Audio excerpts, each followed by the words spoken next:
All right. I believe we are live. Hi, Catherine. Hi, Hod.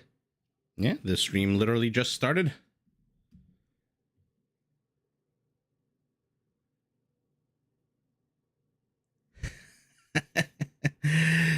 Hod, you're absolutely right. I ran to the bathroom, not for that, just to fill up my water bottle.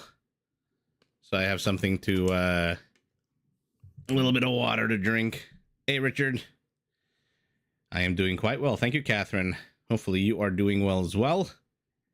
Everyone is well fed and ready for some Rage Forest. These are just going to be ranked ladder games today. And we'll take it from there. Yeah. Hopefully everyone's having a fantastic evening or morning, whatever time of the day it is for you. But let's go over the teams because I'm looking at the mini map and this is can already tell this is going to be a messy map. You're tired from move? Oh, you moved today? Yeah, moving is it's rough. It's not easy. All right, I think everything is set up properly. Let's take a look at who's playing. Then the civs and the maps. We've got Tato playing as the Huns in purple. In his pocket, the Viper as the Aztecs in red, fresh to death.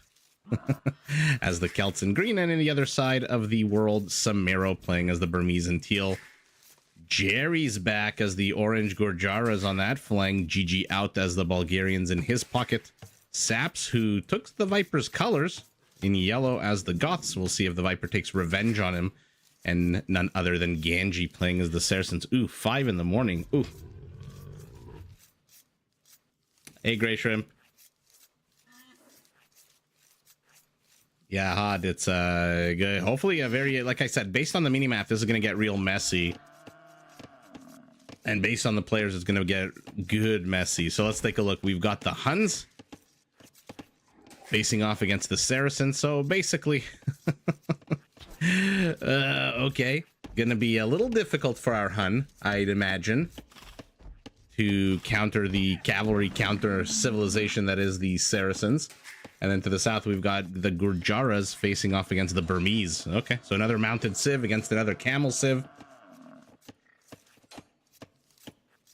And let's take a look at the map as the rhinos are getting pulled here. It looks like Samero's scout has already basically taken enough damage to be invalidated.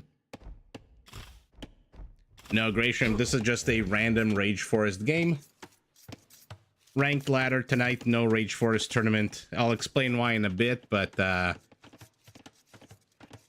we'll just watch some ranked for today.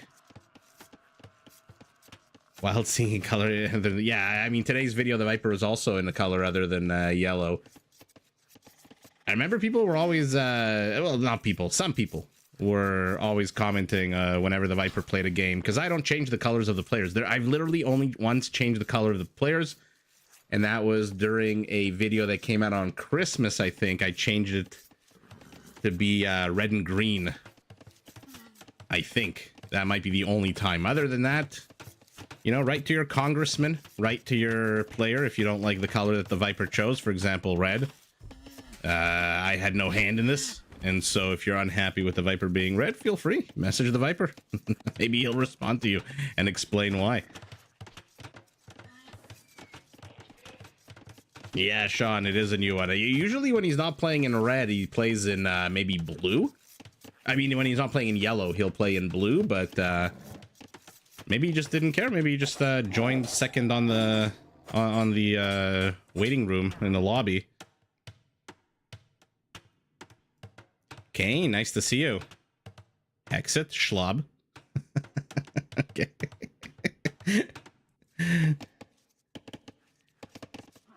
Oh, the blue and purple, right? When Doc was here and he had the color blindness.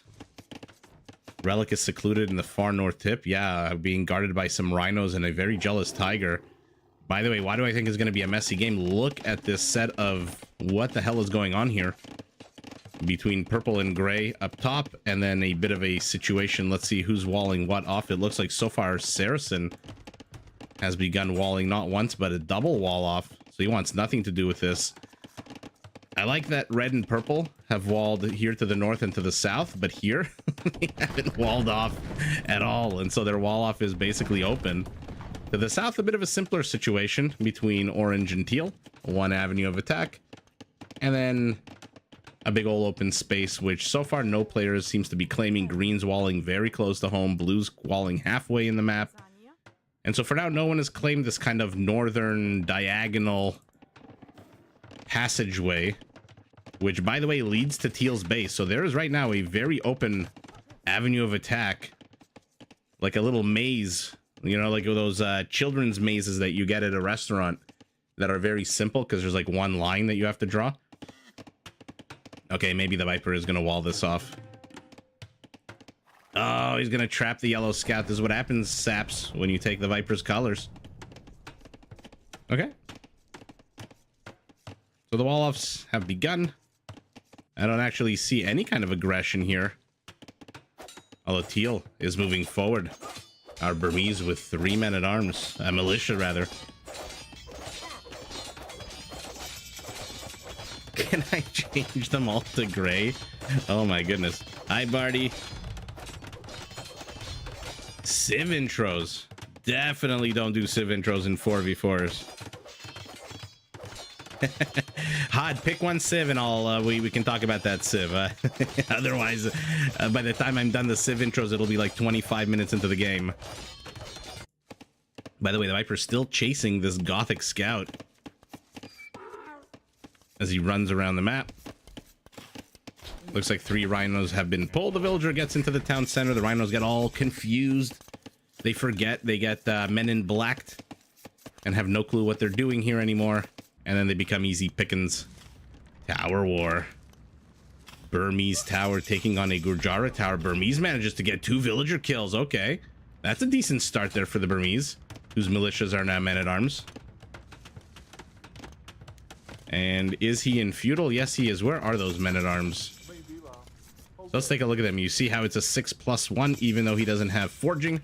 Burmese infantry do get a +1 attack every age, starting in feudal, castle, imperial. And now they are pivoting across this big open expanse, and they're gonna run into a half-completed gray wall off. Ooh, villager with 10 HP left. No wonder there's a scout here. Let's see how Jerry manages to pull this off. Did he forget about 1 rhino? Yeah, it looks like he forgot about this rhino. He didn't even attack it. It does have its full HP.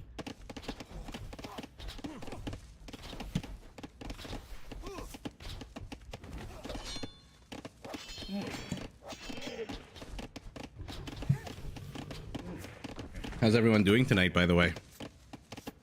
Aside from those of you who it's like 5 in the morning for and are probably exhausted.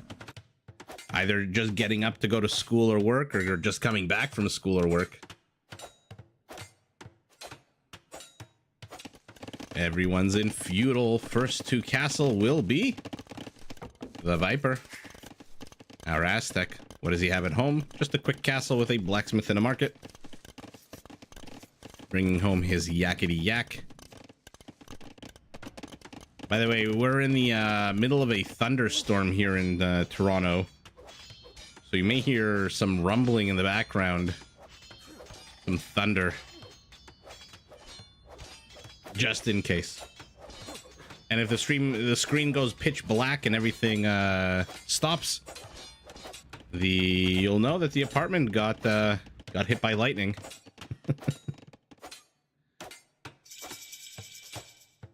A nice gray shrimp. Wrapping up work, a good excuse to work at half capacity.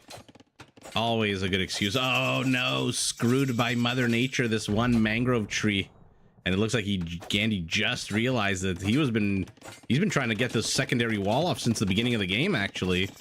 And so just noticing that now is kind of sour. Men-at-Arms, have they seen this wall off? Okay, they have seen it, so now they're taking their aggression out on that palisade wall. Smoking up 38 degrees today, yikes. That is ridiculously hot. Although, Catherine, was it humid? That'll be the deciding factor. Sleepless night. Ooh. Been there, done that. I appreciate that, Hud. I'm glad you're enjoying the videos. Richard, checking out your new house in Florida. I am peanut butter and jealous here.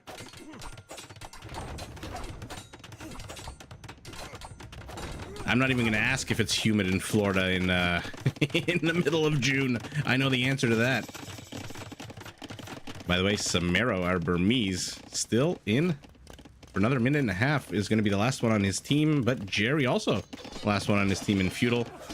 Looks like they'll hit Castle roughly at the same time, about 30 seconds apart. Gray Shrimp 38. 60% humidity. Ugh, that is so gross. It was 63% here a few days ago when I went for a little walk with the baby. I shouldn't keep calling him a baby. He's 1 year old. The toddler. And I literally stepped out of the condo, and within, I would say, 4 or 5 minutes, I was drenched in sweat. It was just way too humid. Uh-oh. Uh-oh. Uh-oh. Uh-oh. No secondary wall off here. Ooh, Ganji just now starting. And okay, GG out. Showing up as well. So, Team Northwest is going to push, but they're not going to push too deep. They do take control of the gold, and they do take control of a lot of real estate, by the way. So we'll see whether or not they decide to plop down any infrastructure here. 41 to 43. Yikes. That is the surface of the moon. Okay, looks like they've selected blue to be their target here as a Tarkin comes in. How many? We're going up to 5 Tarkins. Okay, at the 20-minute mark. Did blue run out of stone? Blue ran out of stone.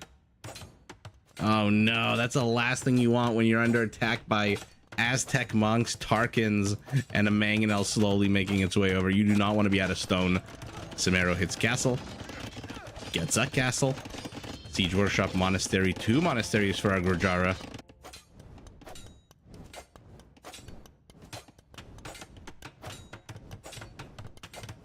Oh no. Oh yeah, you gotta wear sunscreen.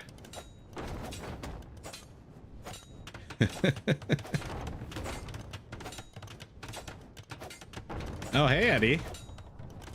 Tarkins do not have an attack sound. No, it makes that very creepy whooshing sound. Do you hear it?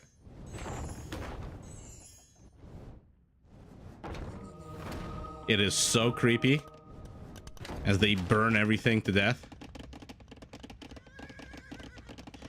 So I said it was going to be a messy game. Apparently not. We've got one avenue of attack. Got another avenue of attack. Teal has managed to bust into here, but there's still a tower that he's going to go through. Does Samero have a siege workshop? No, he's getting one up now, so he can get that tower down. And our Goth, who's scout. Oh my god, did he just kill a villager? He has 3 villager kills. Something's dead here underneath the rhino. I think it's a villager. I saw a bow and arrow. So the Viper loses a villager right as the Viper pushes in here.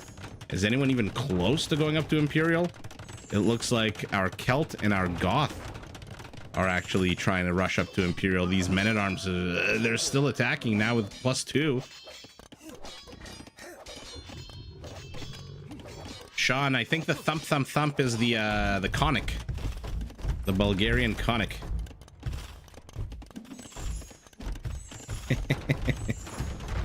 My Canadian self isn't built for the cold.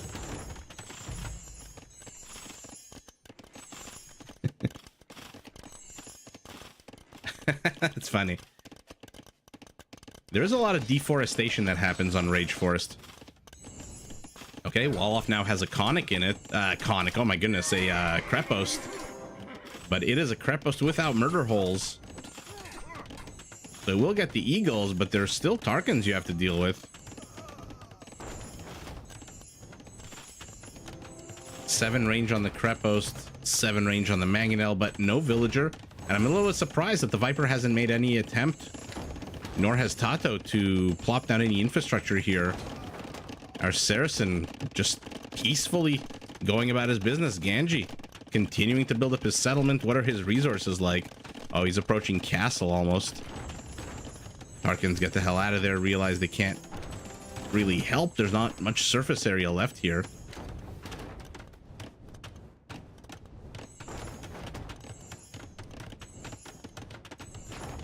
Oh, did they have an attack in the Conquerors? I don't remember. And here we go, a second castle for our Saracen, who is doing not much with his castles. Scout staring at a wall off. Jerry, okay, just replaces a section of the wall here. And now he's got Shrevamshas. Shrevamshas against Arambai should be a fun matchup. Not only do the Arambai miss, but even if they land, they're gonna miss because these guys dodge projectiles. So I'm very curious to see how the Arambai do against the Shrevamsha rider. And look at that. FU Bulgarian. We're going straight after the Saracen now as a Tiger joins in on the fight. This is a lot of Tarkans. I'm curious about their attack bonuses specifics. Building 8, stone defense 12, wall and gate 8. So they're going to take these walls down ridiculously fast. 1128, 1086, 1044, 1002. Oh my goodness.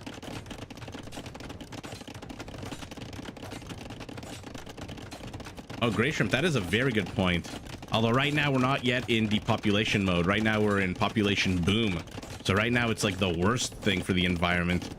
And also the worst thing for this scout who is trapped here between walls. Celtic Castle moves forward. Is he going up? Yeah, he's 20 seconds away from Imperial. So is our Goth. Interesting how the Goth and our Celt both have similar mentalities and playstyles right now. But you know what? There's enough wall here to keep these Tarkans out for a little bit. And I'm assuming at some point we're going to get to see Mamelukes. Ganji's resources are not exactly the greatest. Mamelukes are not exactly cheap.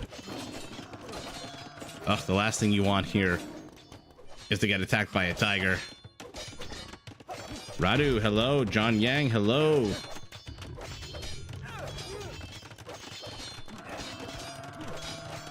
Radu says, Celts.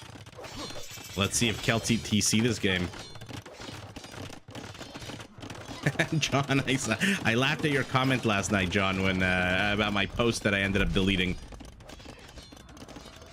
I was thinking to toy around with my thumbnails and then decided against it and deleted the post, but I did see your comment. It was pretty funny.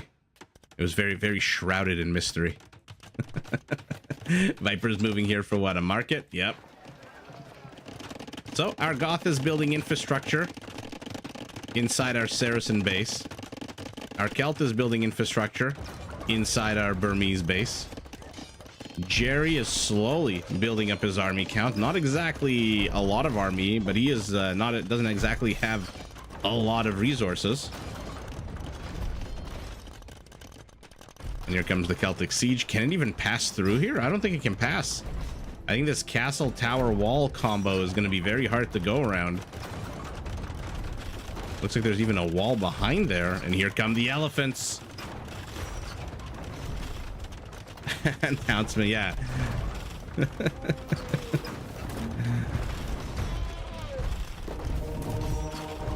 Can you imagine just being in normal society yelling Celt eat TC? So far, Celt eat Gurjara, it seems like. Oh my goodness. Oh my goodness. What a disastrous attempt to besiege the Burmese. I don't think Jerry was expecting all of this Celtic onager, now siege onager, to show up with Fura Celtica, by the way. It looks like FYI, the attack in here has stalled. Where the hell are all the Tarkans? They've made it all the way here. Interesting. Our Goth pivoted north, and then our Hun pivoted south, where it looks like Jerry is about to get rickety wrecked here. Ooh, be careful. He almost flattened his own units, and Jerry escapes right as our Bulgarian. Does he have Bagains? Yes, he does. Looks like he just got Bagains. And so these Tarkans are going to melt. Darkins are fantastic, but their HP is middle of the road at best.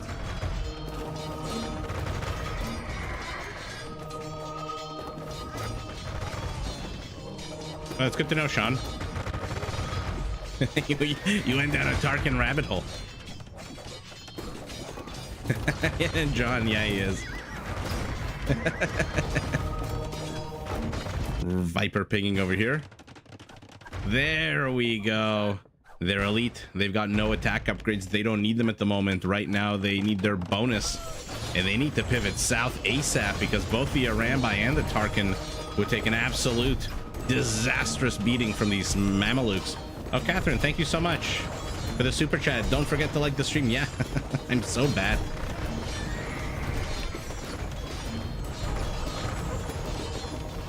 The night is young, though. We'll get more likes. We'll get more likes.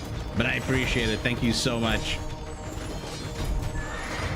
And yeah, if you're watching, if you're lurking in the background, first of all, come say hello as we watch the Viper and Tato get absolutely pushed into here. And then hit that like button. Like Catherine said.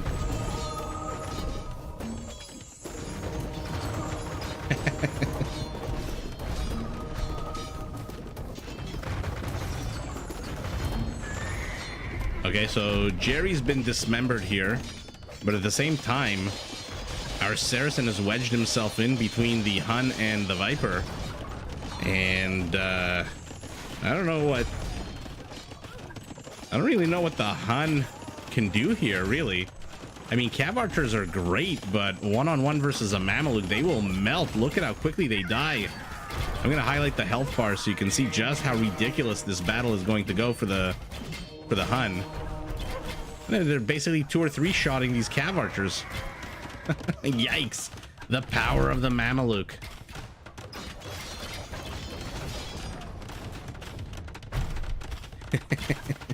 Brandon the Contrarian.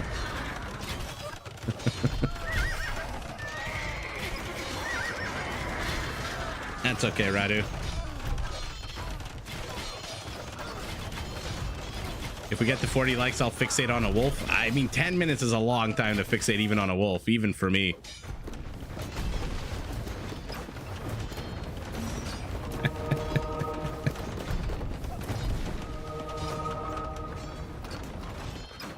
All right, Jerry is Jerry, before escaping, managed to put up some kind of wall off. Now his villagers are all the way here. So the great migration of Jerry has begun. Here in the center, let's see what's going on. Do Huns get Arbalesters? I don't think so. I don't think so. I don't think the Huns do get Arbalest. Somebody might know better than me, but I don't think they do. The Mameluke attack is a little slow. No, that's one of the big points of the Mameluke. The reload time, the attack speed is 2 seconds. Basically like a champion, like an infantry unit. Which is what makes it so freaking deadly. Not a lot of counter units attack that fast.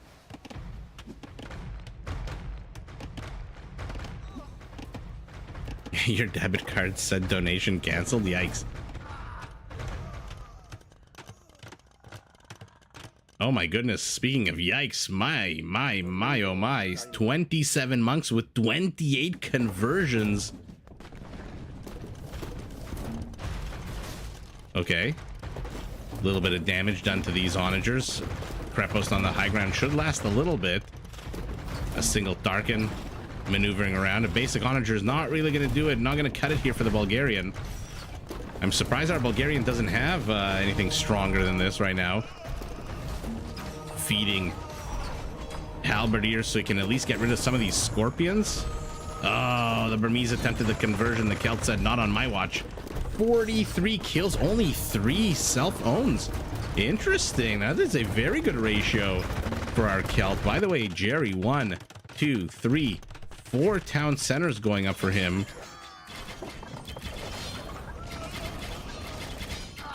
It kind of seems like our Saracen's being pulled in multiple directions, but honestly, this is more than enough Mamelukes to look at how quickly. You think this is slow? Look at them absolutely shred. He didn't lose a single Mameluke. Oh, I love that unit so much.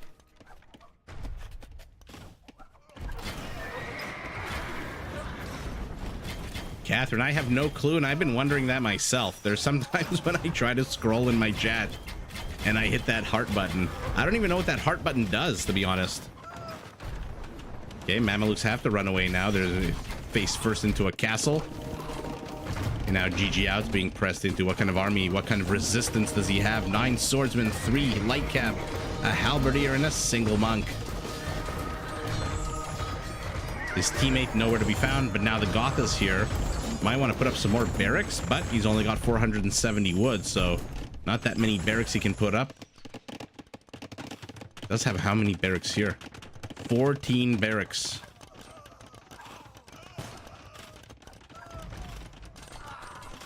Let's take a look at the kill count of the Mamluks. 50 kills. And the Viper, our Aztec, tell me he's got Garland Wars. Yeah, he does. 12 attack pikemen, but they are still fighting Mamelukes and Huskarls. And the Viper's entire pike force dies. Do you see more than 4 or 5 yellow dead bodies here? Absolutely not. What the hell is going on in this game? Oh, Gothic BBCs bite the dust. Castle's down, which means these Mamelukes can chase. There's 13 of them. 13, believe me, can wipe out 24 cav archers.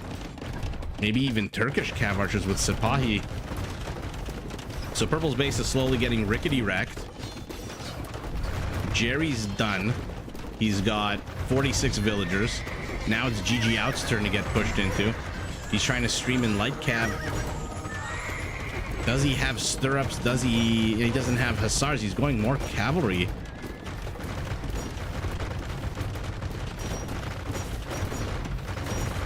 It's fun to click. Richard, the dart-throwing horseman is the Arambai. The selling point of this unit is that any dart that misses still does 100% damage. By the way, these Arambais are in dire need of attack upgrades. Samero is in Imperial. He can get them up to a 15 attack if he wanted to, or just get chemistry to get 13 attack. But he doesn't have the gold for it.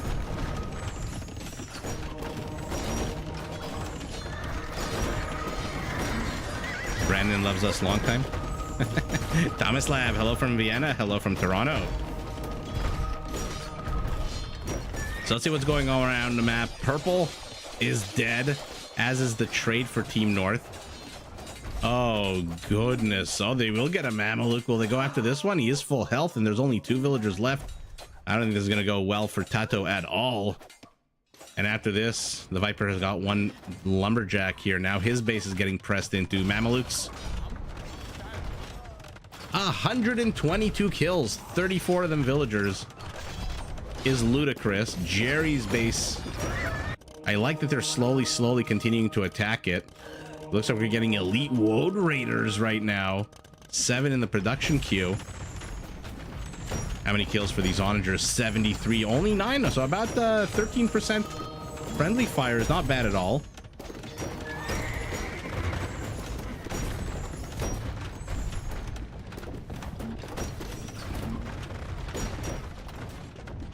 Looks like our Goth has also inserted himself into the rear of the Celts base.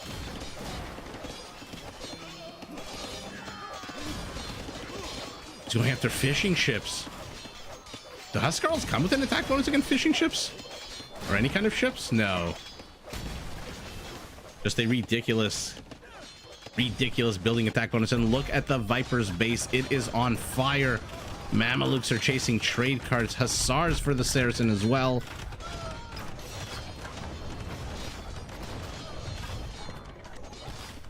And the map has become a little topsy-turvy. Yellow and gray still have their bases intact. Teal and green still have their bases intact. And now we've cut the map off on a diagonal. This is pretty bonkers. Looks like the Viper wants to get a wall up, but okay, managing to get an Arc de Triomphe here. Anything else is no. And look at our Goth expanding here with how many? 5 town centers. Same for our Hun. The scores tell us that Team Northwest is very much ahead, but I don't know. Our God, this is like a merry-go-round. This is literally like a merry-go-round. Thomas Lav, that's how it is. 1v1 and 4v4s are completely different animals. Oh god, the villagers. Every single one of these gothic villagers just got absolutely destroyed.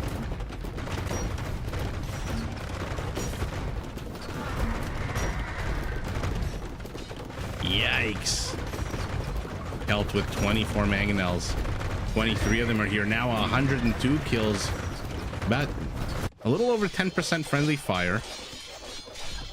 Is the Viper's Lumberjack still here? Yes. Have they not seen it? Oh, they haven't seen him. He's hidden in the darkness. Tarkin count, by the way, reduced to 1. In the middle of nowhere at the 12 o'clock position of the map. Not too sure what he's doing. Kelt adding more siege workshops. A very protective Scorpion with 2 kills, actually. Okay. Okay.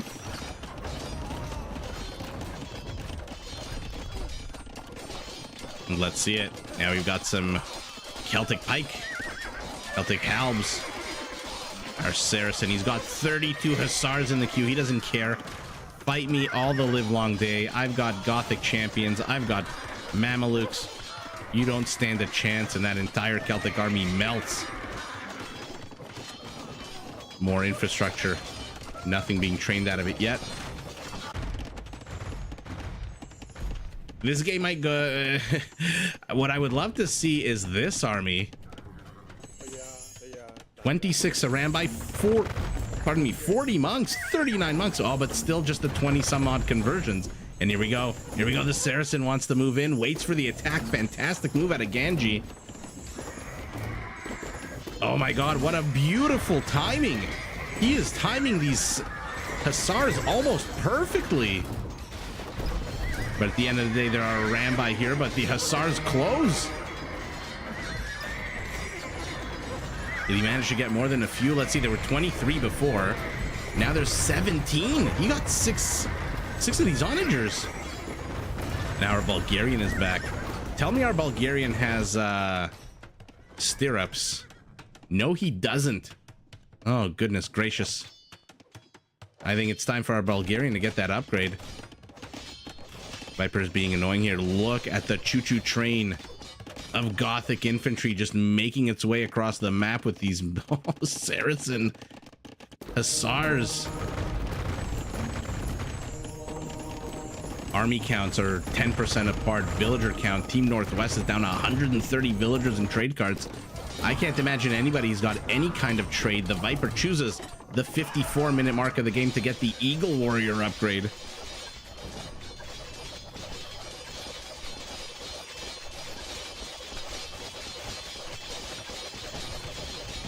Lemmy, hello.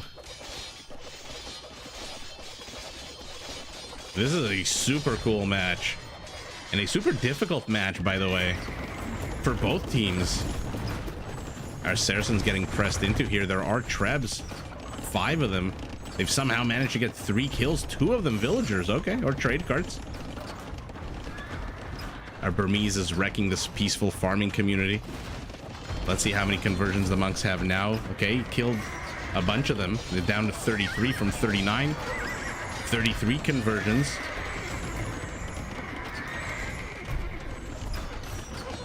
And come the Gurjara. 1 Hussar at a time is not going to win this game. That was brutal. Another Saracen castle going up right in the middle of the Viper's turf. But it looks like Yellow and Gray have kind of stopped their attack here, which means our Celt is able to put together a ragtag army of halberdiers and siege onagers. 6 of them already somehow have 17 kills, but oh god, 6 of them are friendly fire. Ugh. Richard, the game has not been updated since May 16th, I believe. Oh, mamma mia, that's a lot of Hussars. 59 Hussars. They're being very cautious. Ganji knows that these onagers fire on a 4.8 second delay, usually 6 second delay. Okay. How many Hussars, by the way, do we have here? 48 right now. In come the Mamelukes to clean everything up. And it looks like Gray is going to wash over this army. The Celt is in trouble. The Celt is in serious trouble. His army is absolutely gone, and now our Burmese is left with a lot of nothing. Finally, Elite Rambai upgraded to the 9s, but remember, these are still cavalry, which means the Mamelukes are going to slaughter them. Oh my goodness. But you remember, the Arambai do 100% damage even to units they miss, which is why you see multiple Mamelukes falling at once. What an absolute close trade. I love that Samero took the high ground here. What an absolute close battle. You forgot one. And they get the last of the... Oh my... I mean, that's definitely going to have to be a short, right? That battle. Holy moly. That was just a wave. An absolute tidal flood of Hussars and Mamelukes. Let's see how our Celt is doing, pushing out here. How's that ratio looking? 22 kills, 8 of them friendly. Not bad.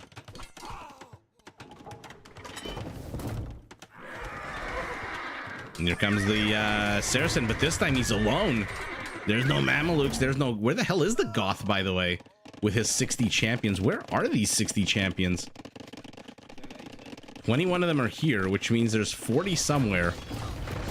Look at all the dead land, all the dead grass. That was a really close battle. And here we go. Jerry's back. Guess who's back? Back again. Oh my goodness. The name of the game is Hussars, it seems like. Of course, no one's got any trade. Do we have any trade cards? It looks like we've got some trade cards, but I couldn't tell you where the hell they are right now. Our Burmese is overwhelmed. Our Hun is going light cavalry. Hussars in 36 seconds. Yeah, Green is taking a lot of friendly fire. 28 kills, 13. That's basically half of the kills are his own units. But I guess if those units are halberdiers, you don't really care. I don't know.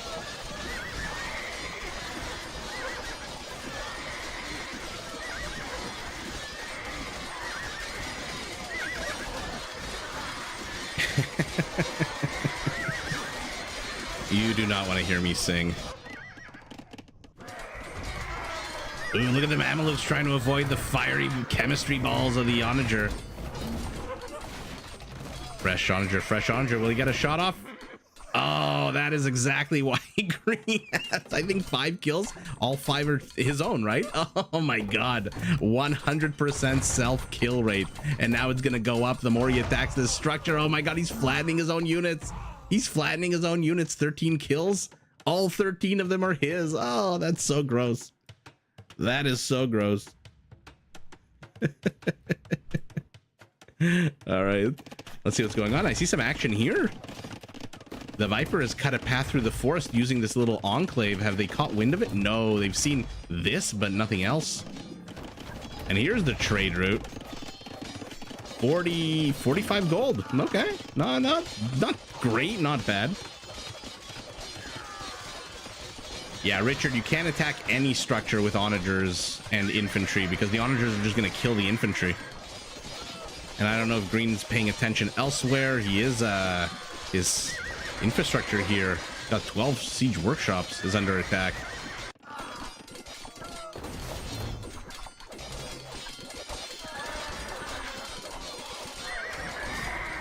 Down goes the second last, and down will he go? Will he get it? Will he get it? The halberdiers are chasing. They do move faster. They are Celtic. He needs one more attack. Oh, he saves it by the skin of its teeth.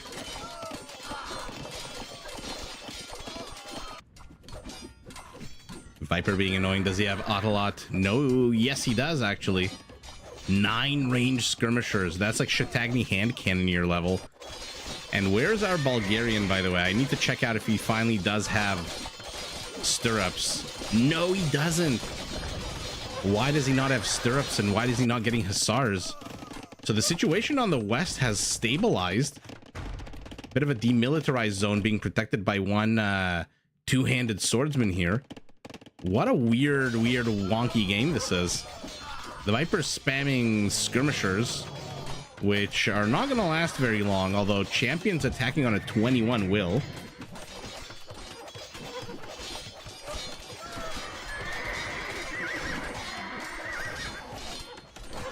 That absolutely was the world's luckiest onager. Is he still here? Yeah, he's still here. And he's managed to get 8 kills. Ooh, 9 kills. Only one of them is your own. Hey, Daniel. Glad you could join us in the middle. Well, maybe not the middle. Probably towards the end of a really weird, wonky, bloody game here. Our Hun is finally, as we saw, having some Hussar action. His Tarkin has gone from standing and doing nothing over here to standing and doing nothing over here. Although he does have 9 kills, all of them villagers and trade carts, so we'll give him a bit of a break. He can rest easy, retire easy. Oh man, that's a lot of gold. Each one of these guys is carrying 45 gold. What's 15 times 45? 450, 675 gold. Right here in these trade carts that are trying to bypass the Viper's blockade. And it looks like with enough support from the Bulgarian, that is going to happen. The Viper finally getting chemistry. So these skirmishers are going to attack on a full 8 with 9 range, which for skirmishers is pretty bonko. Oh man, the Celt is here with a vengeance. What are they doing to prepare? Not much. It will take green a little bit of time to clear up this infrastructure, which will give, I guess, blue, yellow, and gray a little bit of time to clear up this infrastructure. And Jerry's just roaming around with his Gurjara. Somebody correct me if I'm wrong. The Gurjara Hussar with Kshatriyas is the cheapest in the game, right? They're 25% off.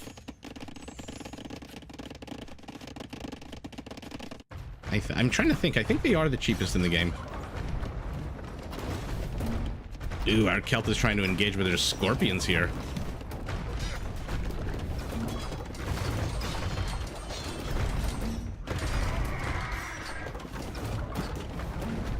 Mameluke's closing in from the top. Hussar's closing in from the right. Let's see an absolute surround here. Brilliant moves. Ganji's maneuvering with the Saracens is top notch. I suspect it's probably not just the Saracens. I suspect it'll be any kind of cavalry civilization. But holy moly. He just wrecked the siege count. There's literally 1 or 2 scorpions left here. Ganji is MVP with the maneuvers this game. What was going on here? Why is there ping happening here? Jerry's back with houses and infrastructure, but here come the siege rams with a whopping 378 HP. Oh, Fure Celtica, you absolute crazy upgrade. Daniel, I did say Jerry.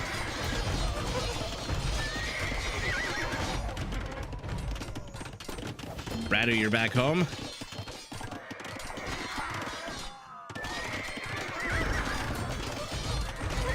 Yeah, we haven't seen a Jerry game in a while.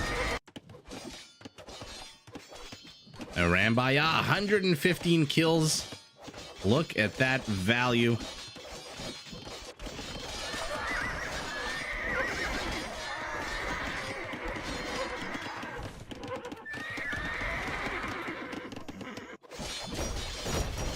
Oh my goodness. No, you're not watching the Mongols. You are watching Siege with halberdiers inside. I like that Teal Samero put his halbs inside to let those rams move a little bit faster. Stalemate continuing here.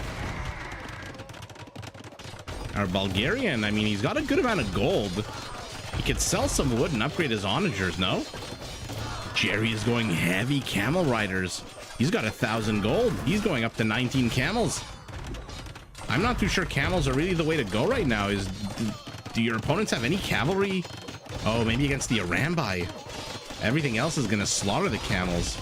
No, Arambai and Hussars. Okay, so camel's not a bad idea, depending on where he uses them.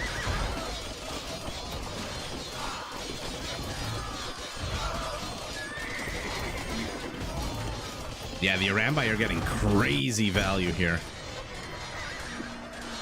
He has lost a few of them. Oh, and this is the last thing you want to do. Ouch. You know what? Let's see Mamelukes take on the Arambai. Let's see that happen. Oh, no, no, no. This is like a death nook right now. This is a death corner. If Gray decides to push into here...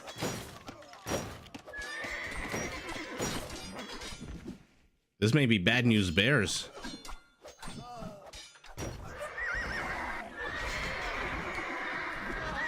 Oh my goodness. Ooh. Oh my god, he used the relic as part of the wall off. He used the relic as part of the wall off. I don't think I've ever seen that. That is incredible. Mamelukes doing what Mamelukes do.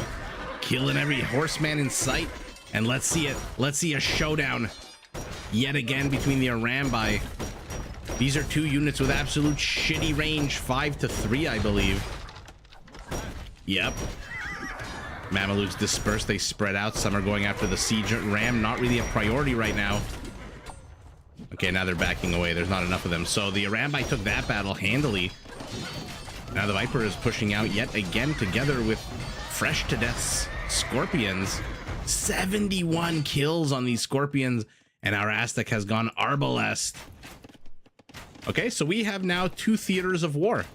One to the west, where we've got, interestingly, a Jaguar Warrior.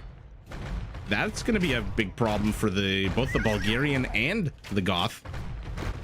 That attack bonus of, what is it, 10-11 is the Elite 11, is going to come in after the armor. Oh, and I love that the Jaguars are being mixed in here. Not a lot of them, but just enough. What's happening here? Okay, our Burmese castle is clearing up some infrastructure. Hussar versus Hussar leaves the whole world Hussarless. Ooh, Tato is trying to sneak into the trade route.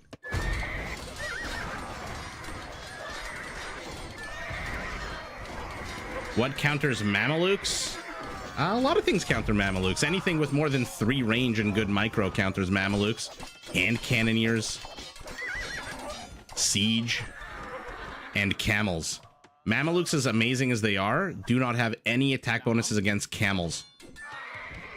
Except, if you take a look, +1 against other Mamelukes, which are technically Camels. But against Camel Riders, they do not get any kind of attack, so... Oh, and yeah, Genoese crossbow, which basically kills anything on any kind of mounted unit.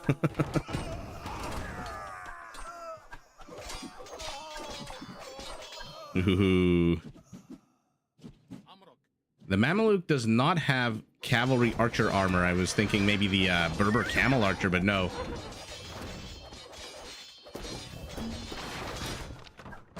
And remember, these guys do melee damage, which means they take down siege rams in the blink of an eye.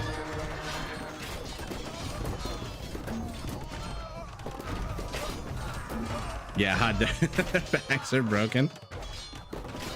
What's the trade payload? Let's take a look. It looks like the one to the south is a lot better. 116. 128. Okay. So, first of all, what the hell is this? Tato's Hussars in the middle of literally nowhere. And he's taking the relic. He's taking the relic that formed part of the wall off.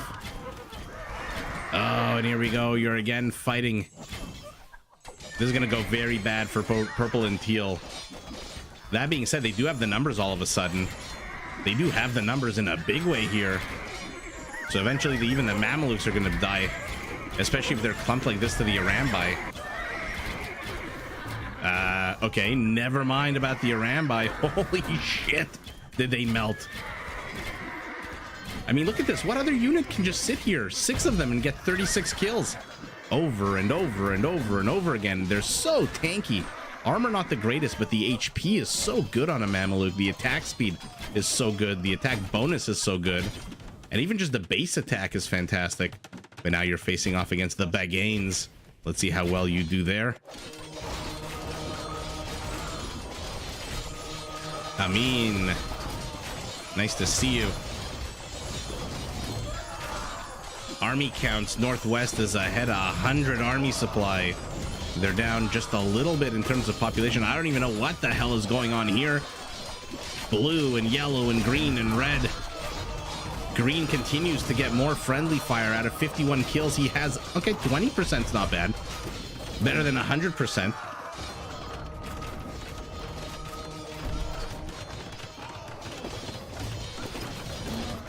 So yellow is going to try to hold the line over here against red and green. Purple and teal are pushing out here. The scores are about 15% apart, and oh my goodness, we've got Gurjara elephant archers.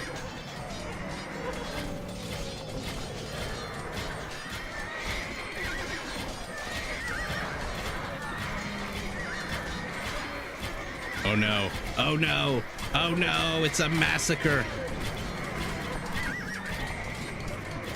It's an absolute massacre of trade carts. 37 kills, 32 of them are trade carts.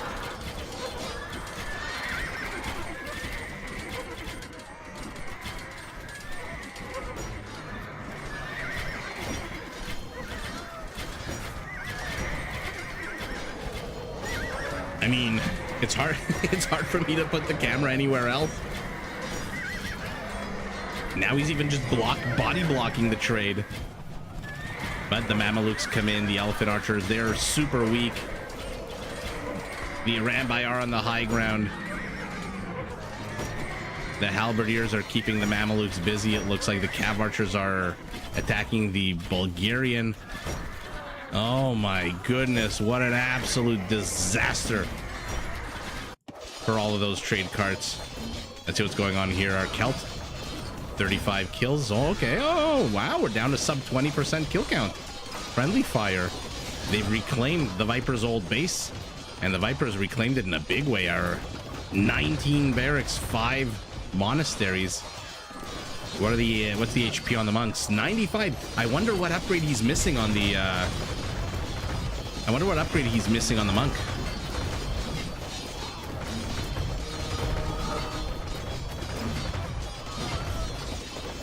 Gray is pinging over here. He wants to cut through the forest. Dire times require dire actions. More Mamelukes. Ganji still has 1,200 gold. That should be enough to train about 13 or 14 Mamelukes with my off-the-cuff math. By the way, 28 of them have 100 kills. Forget the halberdiers. Leave those to the elephants. The elephants should have a part. Oh my goodness, spearman attack 0. Uh-oh. Uh-oh. Uh-oh, uh-oh. A flock of eagles, 17 elites. Remember, they have Garland Wars, 17 attack. They are going to shred. Oh no, Team Southeast's economy is about to get shredded, even though they're still ahead economy-wise. More villagers and trade cards, but that's not going to last very long with 17 attack eagles absolutely wrecking these villagers.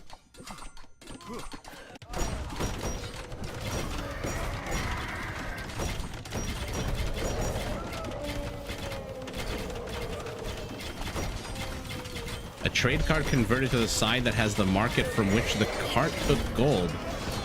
Interesting. Let me, yeah, this game is still going. Nah, Derek. It's the No Homers Club. And now it's the turn of the... Oh my god. Okay, only 11 of them are trade cards, it looks like. I was gonna say it's the turn of the Hun to kill the trade. I love the pivot to the elephant archers. They're so tanky. 66 kills right before they died. And this is beautiful. I like that Fresh to Death and the Viper have been forced to basically clear out infrastructure, which does give Yellow a little bit of breathing room, although Yellow's not training any units. Saps, you've got 1,300 gold with your... Why are you not training anything?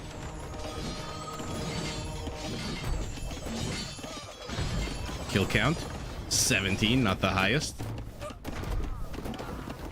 Ooh, you're gonna enter into a castle firing zone. And now you're gonna enter into a champion firing zone. Oh, and now the eagles are chasing trade cards. Oh no, oh no, they're gonna block the way. There's gonna be a pile up here in the north of the map. Keep an eye on that.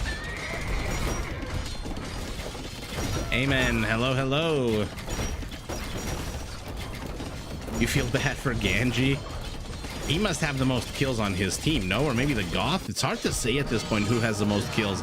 There have been some decent onager shots. That was gorgeous. But again, he killed one of the Viper's units and one of his own champions. Viper's Monk, what upgrade is he missing? And now our Hun is getting Paladins.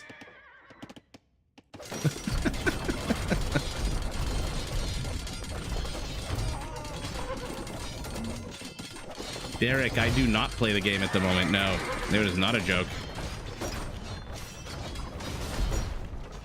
My goal is to start playing this later this year once I start introducing more Twitch content, or basically any Twitch content. When I can sit for like a good 3 or 4 hours. Scores are starting to widen. Team Northwest, they're all at population caps. 800 population for one side, 600 for the other. It's not sustainable, but wait a second. Sneaky, sneaky Mamelukes are about to do what? Get into the trade? But they see you with their houses. They see all of this. Oh no, what am I talking about? The houses are there. Do they actually see it? They do. Why did you have to... Oh wait, no, wait a second. What? How did he see those houses go down? Oh, with the with these structures. I wonder if Team Southeast noticed. I wonder if they see this. If they don't see us, their trade is about to get into real trouble. By the way, where's that last Tarkin? Oh my god, he's about to see some action. He's been doing nothing this entire game after his 9 kills. Oh my god. How good are the Hun Paladins? They are perfect for a generic Paladin. They get all the upgrades, just no unique techs. And oh. By the way, Tarkin is still alive. Where is he? Oh, he's fighting a Hussar. The slowest battle in Age of Empires. He will win. Green is pinging over here, attacking this way.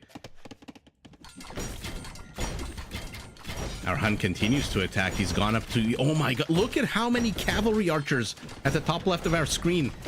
Look at how many cav archers Tato has queued. Why did he even research Paladin? He's not going to get any Paladins out. 85 cav archers. Not Hussars. Not halberdiers. Not skirmishers. Cav archers. And he still has 1666 gold. Oh my god, this kill count was 16 or 15 a minute ago. Now it's at 67. Oh, they've got to realize they've got to pivot down here. Do they see it? Yeah, they see it with the house. Wow, what a luckily placed house here that this one Aramba is attacking. But look at Team Southeast. Look at how they've been wedged into the northern quadrant of the map. Yeah, things are looking real bad, and as much as Jerry can try to maneuver these elephant archers, I don't think they're going to save the day here. The writing is on the wall for sure at this point.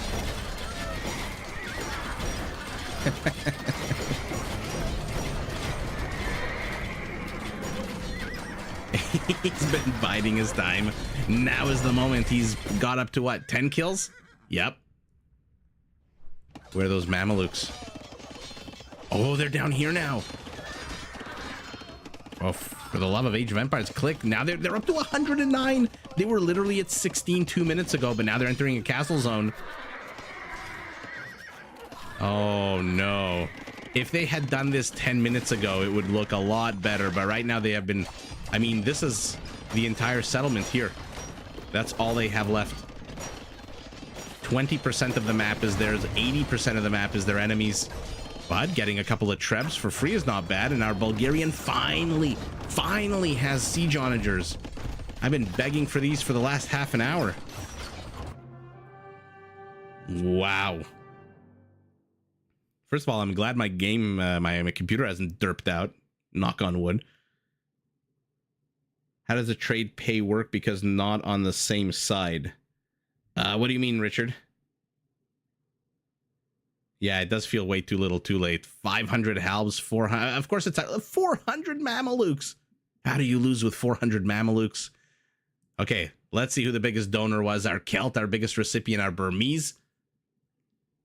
Biggest trade is interesting, Jerry. Okay. Look at how much wood our Kelted. with that quicker working lumberjack bonus. Saracen, a lot more food.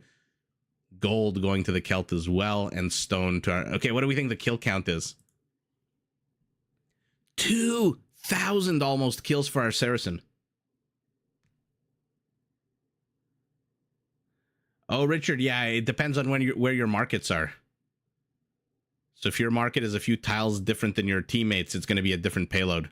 And it also depends which market you queued up your trade carts to go to. And as you saw, like they never, it's never just you have one market and your teammate has one market. Everyone always builds multiple markets, and so they trade this way, that way. Holy moly, 1,900 kills. No one else is even close except for maybe our Celt. And by close, I mean 400 fewer kills. Look at the raisings from the Celt. One player going full bonkers on killing people and horses and siege and elephants. The other just wrecking every structure in his path. Wow. Conversions? Not the Aztec? Really? So our Aztec doesn't get any conversions. Our Burmese does. Wow. What a bonkers game. Is there any stat I'm missing here?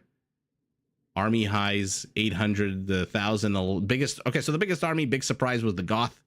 The most buildings destroyed, big surprise, is the siege-heavy Celt.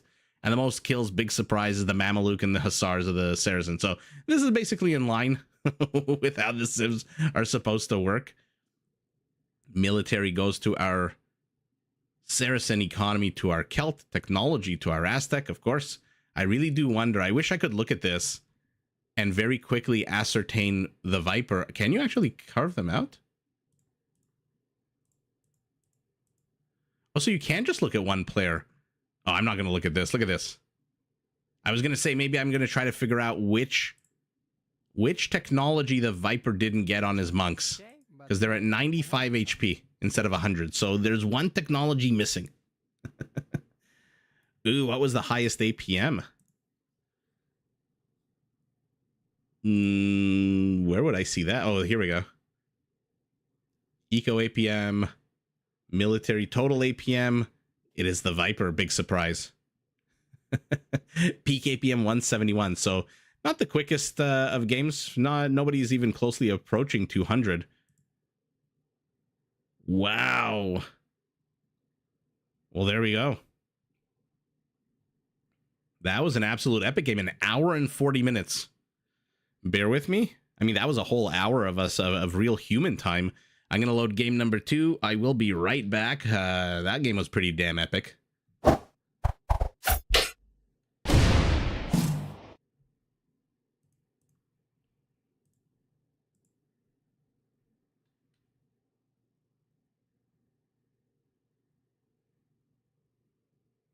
Sorry, just bear with me.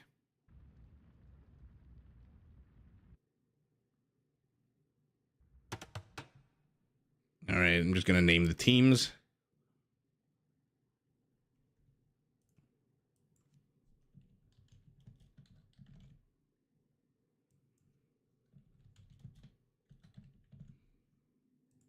And oh,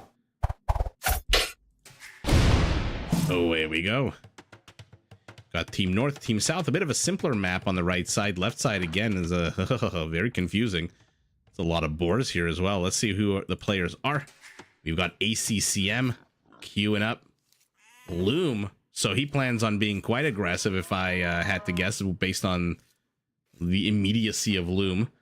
As our Celts. So another Celt. Cumans by Osama in orange in his pocket. Sidewire as the Bulgarians. And last but not least, Rooster as the Magyars. There used to be a restaurant in just outside of Toronto that I really like called Rooster Kaka that served Hungarian food. So very interesting that our Magyar is named Rooster.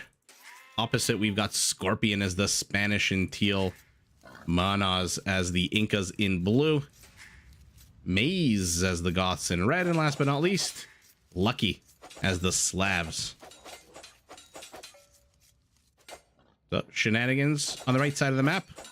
So a few new players, actually, that I haven't seen before. ACCM as the Celts is taking on the Slavs. Two good siege civilizations. Magyars taking on the Spanish. Two just powerful late game civs on the whole.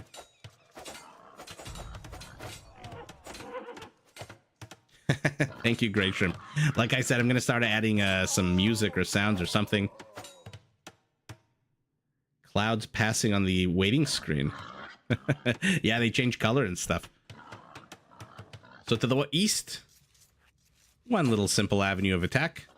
And ACCM being very aggressive already. On the left, oh, look at this. Teal Scorpion has walled off all 9 of the boars, but he's getting attacked here by the bear. Oh no, your teammate wanted to help. Now you make him go around the boars? Look at the micro, look at the micro.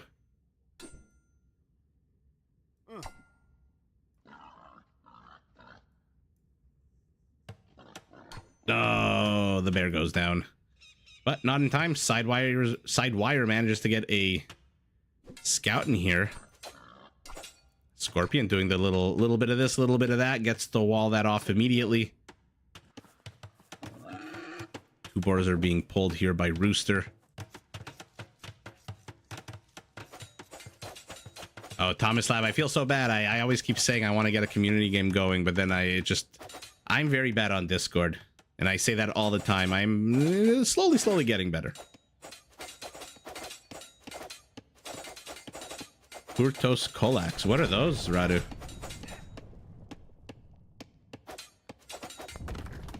Daggerfall Tavern music. I'm going to have to Google that later. That sounds... any kind of tavern music sounds relaxing. I'm assuming there's some kind of lyre or some kind of stringed instrument.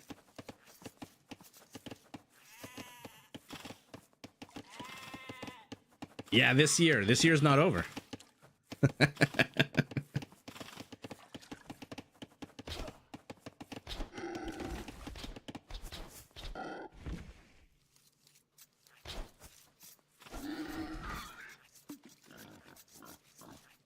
Decent Borple. For some reason I thought there was a Borple up here. Okay, so ACCM just gives up.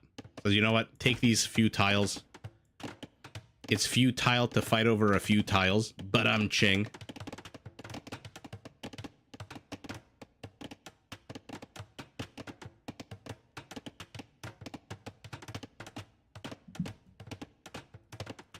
Okay.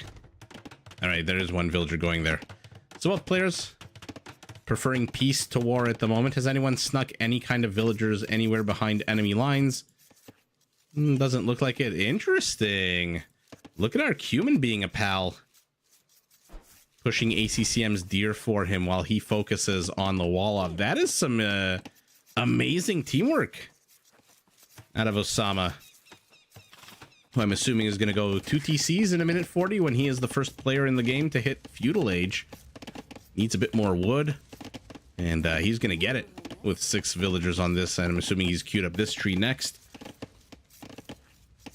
You prepared everything? You have a new graphics card? It'll happen. It'll happen. Bear with me. I'm not the youngest of people, you know?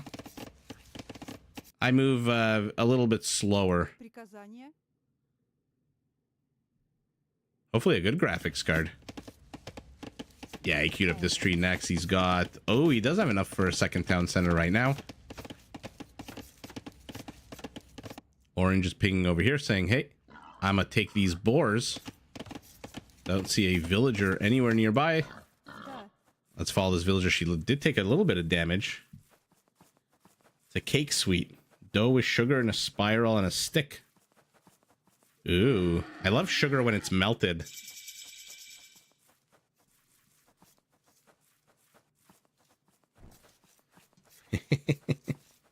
They nailed this one. Good. Okay, villager does pull the boars. Only 7 villagers. There's that second town center for our human with 9 villagers. Oh no, never mind. Osama didn't want those boars. He said, I'm going to help you take those boars. I mean, this is just teamwork par excellence right now.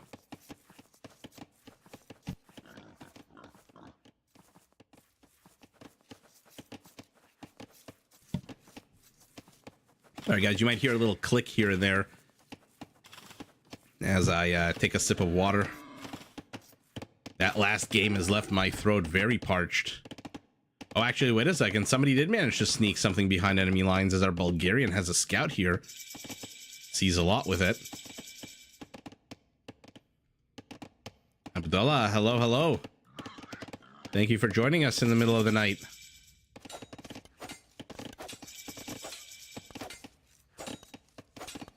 Yeah, that is top level teamwork. I mean, the Cuban is just being amazing this game. Pushing his deer for his opponent, helping him with the boar pole. Also, that ACCM doesn't have to fight over here. By the way, where's your closest lumber camp? It is here. And Rooster in 8 seconds will be the last of the players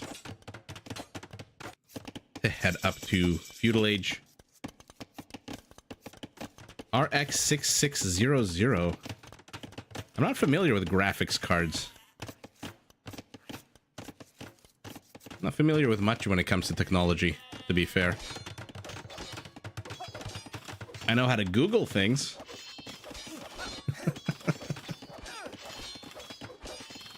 It's like our slab. Forget the smush. He is going straight for a man-at-arms attack. Ooh.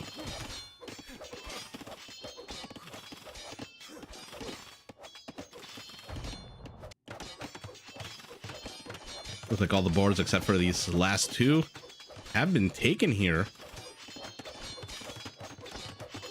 Is Blue gonna trap himself in here?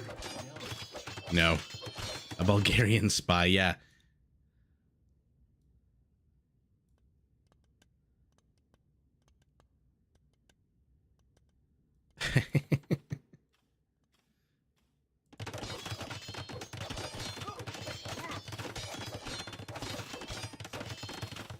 Radu, thanks for joining.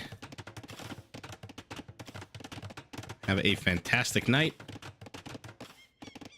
Rest of the night, what's left of it. Yeah, so we got dual towers here. Purple attacking the house instead of the tower. Interesting. Purple obviously notices this. He has a villager here. Okay, now he's repairing. Vorpal here for teal as well. Two of them decently. Last one a little bit outside the town center.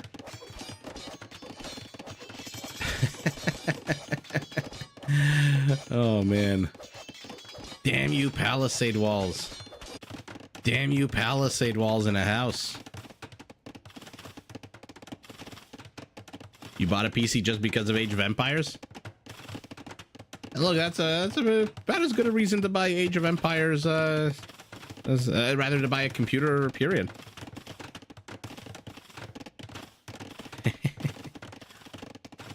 I love when the units look tiny. Always reminds me of that Family Guy or Simpsons clip when I forget if it's Homer or Peter. They go up to a helicopter with Bill Gates, and he goes, "From here, the people look like ants." And then Bill Gates goes, "They are ants." But ants or not, our Inca is here with a mangonel, scares the boar, who runs away. Will he get taken? Look at this. Oh, I thought this was going to be teamwork. Instead, it's screwing over your teammate. His mangonel is now locked out until you finish this gate. And his HP is safe, but dropping. Tower war continuing. Oh, the town center killed one of the boars? That's kind of sour, then.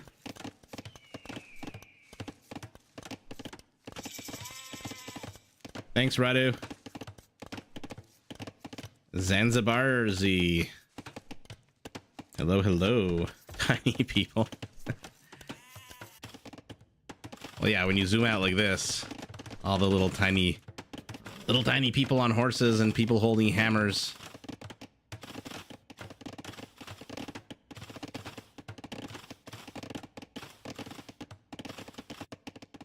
But we're approaching the 20-minute mark.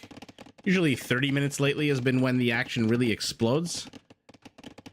But 20-minute generally is when everyone starts hitting castle. They start plopping down their infrastructure, showing us, the observers, where they want to attack, how they want to attack. Start looking at army compositions like our Bulgarian right now with the Kreposts. Double wall off here, so they do not want to attack into here, it seems like. 2 towers for our Celt.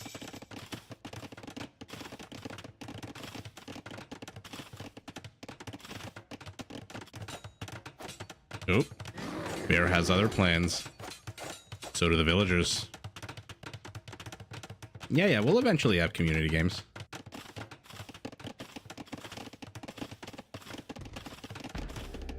This tower's being repaired by... Oh, there's a villager here. I thought it was repairing itself. A self-healing tower.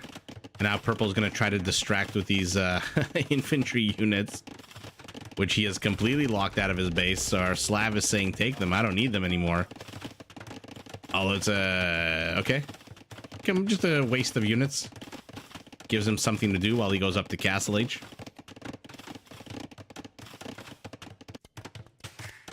Another town center. This is a nice clump of resources here for our Spaniard. This, however, is a very dangerous situation. This is 4 or 5 trees away, maybe 6 in some parts, from being cut. And I'm assuming at some point we're going to get to see a market here. Might be problematic. Oh, we're nowhere close to that just yet.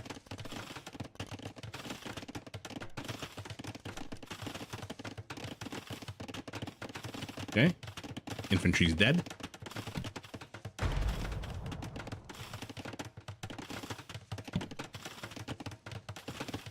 Where are you going?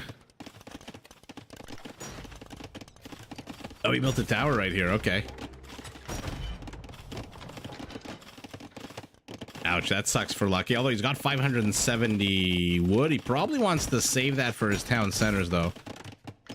Slavs without any kind of real town center discount.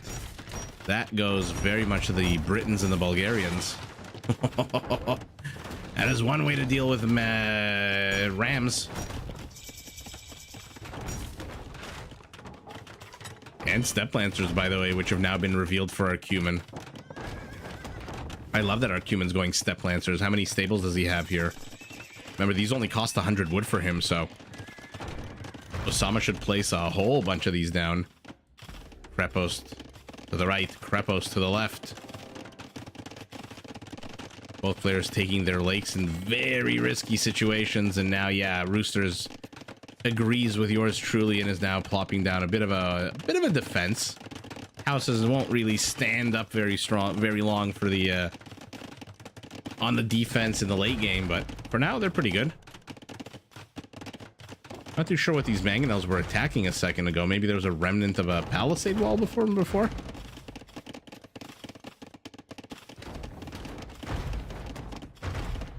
This is a lot of towers out of ACCM, by the way.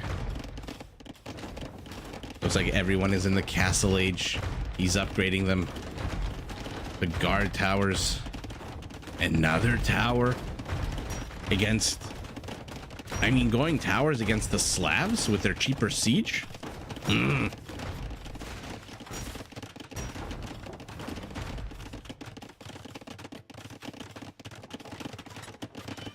Richard, what costs wood but built with stone? Ian, hello. Hey, Cast of Empires, and which platforms do you stream? Right now, just YouTube. Yeah, right now, just YouTube. Although I will be setting up Twitch very soon. I'm already, ooh, good splits. Good splits from our Cumin. One tap and down goes the Mangonel. Now the Ram is next. Remember, they can reach through these walls, the Step Lancers. So yeah, right now just on YouTube, but very, very soon I'm gonna go add Twitch. Twitch is a different beast altogether. YouTube, I make my videos, I live stream. Twitch, you really have to like sit there for 3, 4, 5 hours. I mean, there are streamers who are just like Hero will sit and stream for 12 hours, 13 hours. He is just an absolute content creating beast, in addition to being the best player in the world. Is there a way to generate gold from the docks? There absolutely is, with trade cogs.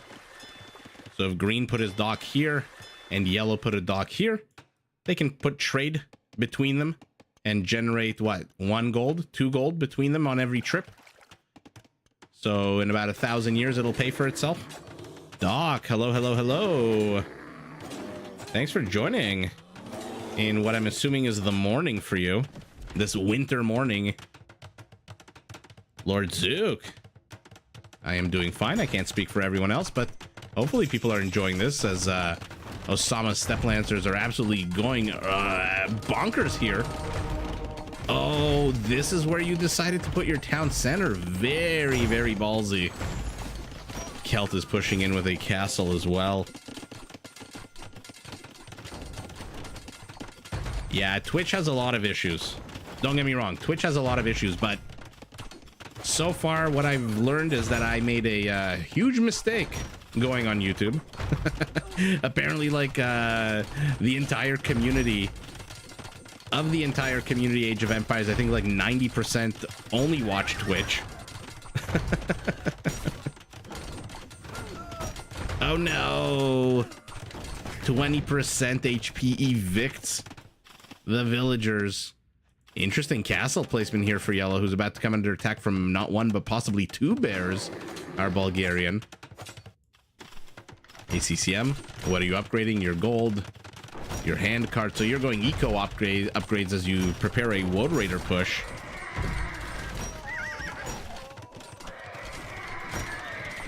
Zanzibar, yeah, they've been playing a lot of Rage Force because there's a tournament now. There's a lot of drama lately in the tournament, by the way.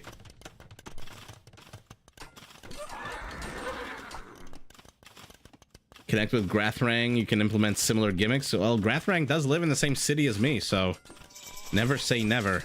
By the way, Grathrang is also a beast when it comes to content creation. There are some days that he'll like stream from like 5 in the morning for hours and hours.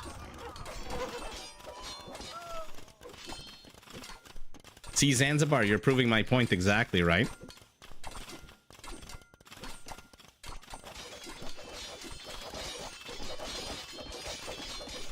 Manaz is good in this in Rage Force. Let's see what he's up to, actually. So far, it has a whole bunch of halberdiers, does Arinka. Remember, their units cost less and less food as the game goes on. Manaz is the ZZ clan, which is, I'm assuming, Scorpion is also a part of. You see how the Manaz, Maze, and Lucky, their names end in ZZ or ZZ? That is their clan. They put their clan name at the end instead of at the beginning. So the east of the map at the 32-minute mark is seeing some action. Nothing really to contest this Celtic castle, except a few Gothic two-handed swordsmen. Okay. To the west, we've got an absolute arms race here. 1, 2, 3, 4, 5, 6 castles. Oh, pardon me, 7 castles. Yellow's getting the onager upgrade. But for now, long distance bombardment. Uh-oh. You thought you were safe from the Magyar, and he, with the recurve bow, proved you absolutely wrong. Oh my god, well, is he gonna get the treb? He gets the treb. Epic get there for our Magyar, using that long distance of their cav archer. I don't know what ZZ stands for. I just think I just know it's their clan name. What the hell killed that BBC? Oh, the castle killed the BBC. By the way, the castle has 16 kills. Oh no. Okay, well, you know what? Our Goth, their stronghold, by the way, so the castle's gonna attack faster. The tower, I believe, also attacks faster. Let's see if I'm right. 2 seconds. We'll see in 15 seconds. Also, all infantry here are gonna get healed. Green is pinging gray, telling ACCM, hey bro, time for you to get a market. Yeah, attack reload time 1.5, so it does improve their attack speed as well. I knew it was towers. I don't know why I doubt myself sometimes. If you get 100 likes, can we get a 72 hour stream? I would love to stream for 72 hours. Unfortunately, I don't think my family would like that very much. I don't think my health will be very well served by that. What? Oh my goodness. Supremacy for our Spaniard. Okay, so he wants to make his villagers a fighting force. The Magyar's busted in. Uh-oh. I would love to do one of those streams Didn't Hera do one of those streams where recently, like 6 months ago or 4 months ago, where he just went absolutely bonkers and streamed for like days and days and days in a row? Oh my god, oh my god, oh my god. Slaughtered. Slaughtered by that quicker attacking Spanish gunpowder. And Rooster just did not notice, and Rooster paid the price. Our Inca trying to build infrastructure here. 2 relics inside. And look at that. The Goth has pushed back this entire attack. Impressive. She will be very angry. I mean, look, I could do a 72-hour stream if I could take frequent breaks to like change diapers and feed the baby, and you guys don't mind hearing a bunch of crying in the background. Not just from the baby, from me as well. Probably after the first 10 hours, I'll be crying all the time in my exhaustion. Ooh, another Derek in the Wild sighting. Okay, so our Magyar is fully embracing the Cav Archer play, going up to 51 of them. So he's going up to Death Ball status. Our Inca is adding, of all things, Halberdiers. Even though Incan Eagles do come with 10 Pierce Armor when they're fully upgraded. Green is saying, hey, cut through the forest, somebody, and let's expand our trade route. Richard, good night. Thank you so much for joining. That wouldn't bother you? Okay, good. I'm glad. Oh yeah, Derek. There's been another Derek who was lamenting the lack of other Dereks. So now he should be okay.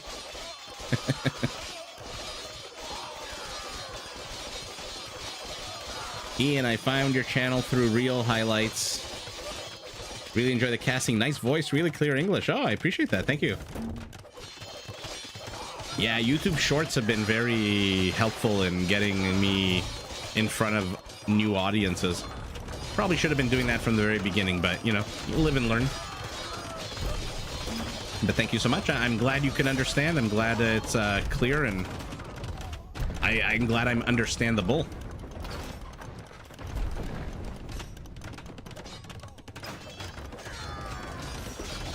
Infantry battle incoming. We've got the Goth. We've got the... Wait a second. Cumin champions? Okay. I did not have that on my bingo card tonight. Woad Raiders, probably. What are their upgrades? Fully upgraded Woad Raiders, 85 HP. Self kills from ACCM, 0. A little bit different than what we saw last game.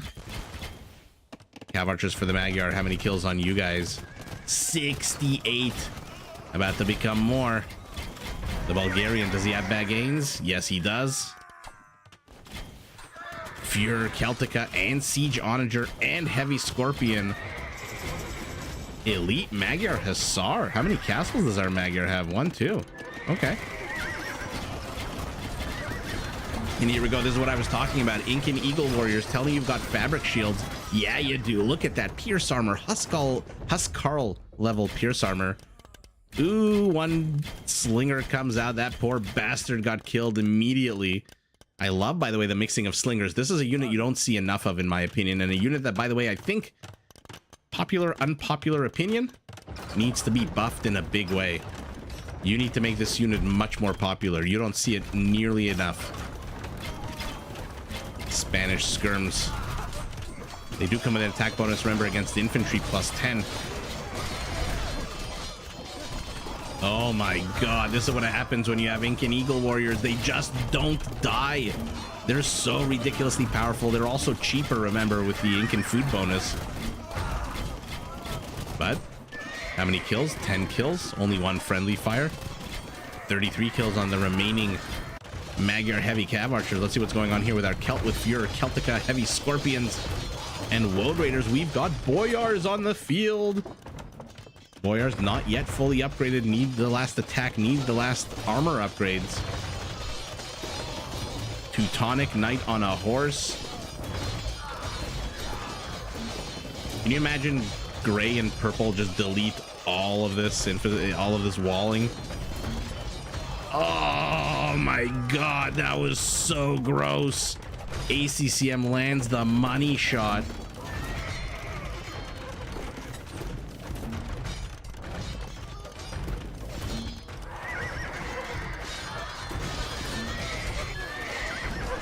You refuse to make shorts? Yeah, fair enough. I had the same mentality. I mean, okay, attack rounding the gold here. You can't kill the gold, ACCM. Ooh, careful, careful. I also figured that about shorts, but then I just started having a lot of fun making them. Since in the beginning, I tried to make them, how do I put this? Like, I would try to like create them as opposed to just playing a battle from an existing game. And I found that the highlights from the existing game were very popular, so it became a labor of love, so to speak. Magyar Hussar is out. There's not a lot of siege here. There's actually no siege here. If you're not familiar with this unit, it has a bigger attack bonus against siege than a freaking Mangadai. Ooh, +8. So it is a good meat shield to have, especially against these eagles. Needless you, hello, hello. Sorry guys, I'm catching up on chat. There's just so much action already on the map. Slavic castles are being taken down. Our Cuban is providing a decent meat shield. Our, by the way, of halberdiers of all things, is Osama just saving his resources? No, he's just got 500 gold.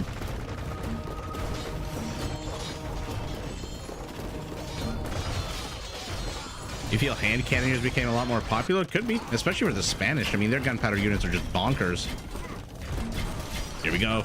Here we go. The Eagles, you got to be careful against the two-handed swordsman, though. +8 attack bonus against you is no laughing matter. Slingers, though. Oh, yeah. I love this unit. It is such, again, an underrated, rarely seen unit. It's basically what the Genoese crossbow is to cavalry. This is to infantry, except you can train it out of your archery range and not a castle. And also it looks super duper cool with that cape draped over one arm. And the sling, I love that sling.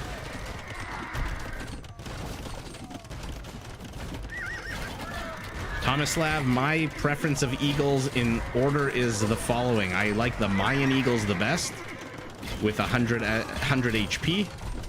Then I like the, well, I should say with 40 extra HP. They go from 60 to 100. Then I like the Aztec ones with Garland Wars. Oh, pancake. And then I like the Incan ones. I like the ones that give you an offensive edge versus the one that give you a defensive edge. Although in a situation like this where you're facing cavalry archers, the Incan one is probably going to be the better of the three. Lee, hello, hello. There were not enough boyars, no, and there still aren't enough boyars. These are the last two, which kind of sucks because it is such a powerful unit. Our, oh my god, our Slav just converted 2 mangonels. 2 onagers, rather, and this one's going to die as well. Oh my god. 4 unit swing there. Beautiful. Beautiful play out of Lucky. Now he's okay, running away with some villagers. The attack here is very broad. The battlefield is massive here on the eastern side of the map, whereas here it continues to just be this one choke point.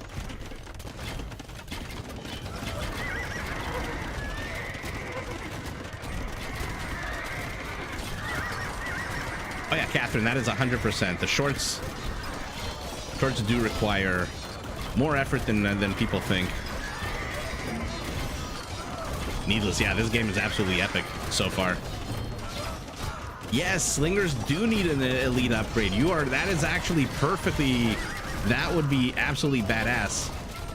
46 kills on them, by the way. Because look at the stats, they're not great. They attack on a 9, basically like a plumed archer. Except the plume archer's attack bonus against infantry is 1 and 2, not a... Oh no! Oh no! Oh no! Sour. Absolutely sour. How many kills? 41. 0 friendly fire. Amazing at a side wire. I'm glad I caught that on camera. That was disgusting. Ski, I mean, yes, they are. Which is why I said they need to be buffed somehow. And I like the idea of an elite upgrade for them. Oh, 3 bombard cannons melt to the Magyar. That being said, the Spanish bombard tower is moving in very, very slowly, but they're creeping in. Let's take a look at the trade payloads.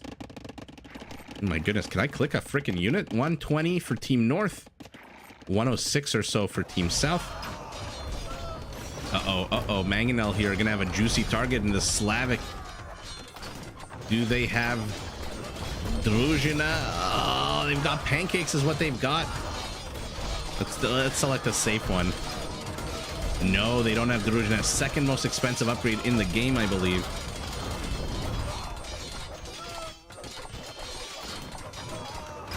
Yeah, these games that we've seen today, this one and the one before, they are full of YouTube shorts.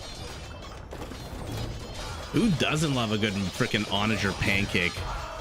Except maybe these dead red champions. They're probably somewhere in Valhalla drinking mead out of a horn, saying, you know what I don't like?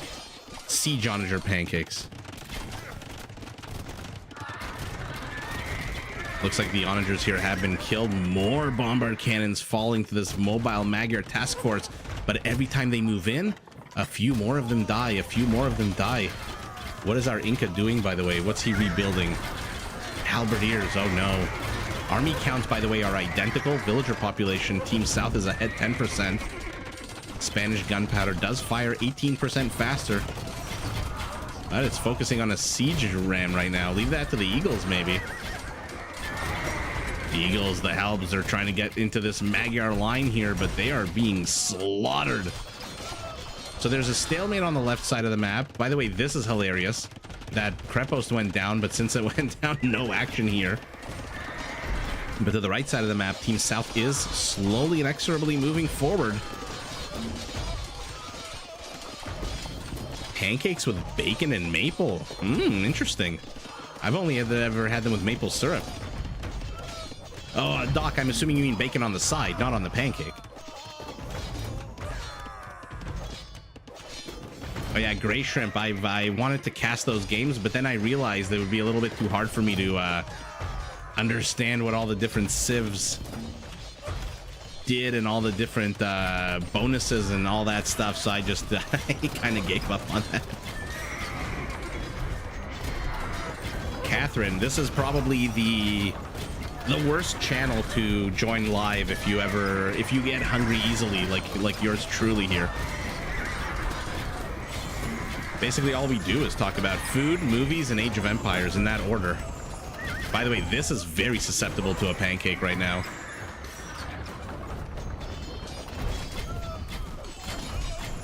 I have never put bacon on my pancake, no.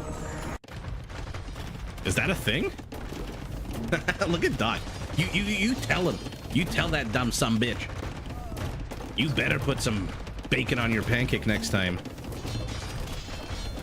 I didn't realize you put it on the actual pancake. Again, I'm more of a sweeter tooth when it comes to that, so good old maple syrup.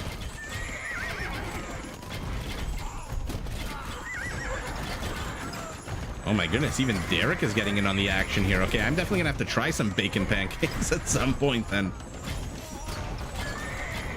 As a pancake, you couldn't put a couple of strips of bacon and then flip? Oh, so it like melts into the actual pancake? Fascinating. As is the cojones on these two scorpions who moved in very, very close here. Well, here you go. You've got the hand cannoneer together with the hand cannoneer replacement trying to stop this Magyar tide. By the way, where the hell's Yellow in all of this? What is our Bulgarian doing with those cheaper siege upgrades? He's got a single scorpion. Blue, if he only had the gold for Eagles, could absolutely overwhelm that position. Yeah, Nutella, exactly. Tomislav, needless to you, Nutella is the go-to for me for pancakes and crepes. Another pancake. But our Slav, he's converting more. not today. Not today's. Oh, I'm surprised that monk managed to survive.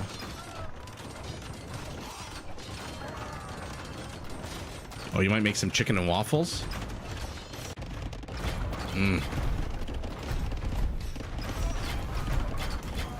There's a restaurant that I really like in New York called Charles Pan Fried Chicken. And he originally opened up a location, I think, in the Bronx. And then he opened it up on the Upper West Side. Oh my god, oh my god, oh my god. Slingers are absolutely getting wrecked here. Look at the bombardment. The absolute artillery fire. And I had chicken and waffles there. It was so good.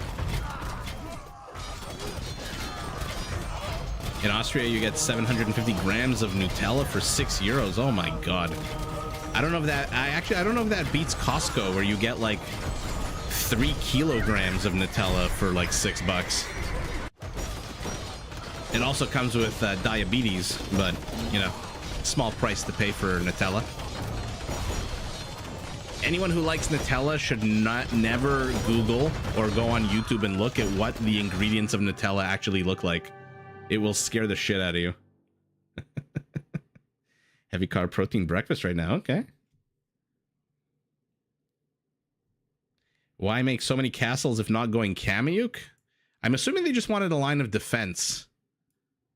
But lines of defense in Rage Force don't really last very long. I mean, this game lasted a decent amount. What a lot. There's a lot of... there is a lot of pancake moments in this game, which got us all on a bit of a tangent. When I say all, I just mean me, because, of course. Yeah, Team South did seem kind of unstoppable there. There was a bit of a stalemate here until Green broke it. And there was no stalemate here. At one point, Team North did push this back. But then that was very early on. And ever since then, it was just bad news for Lucky here. He did not get very lucky.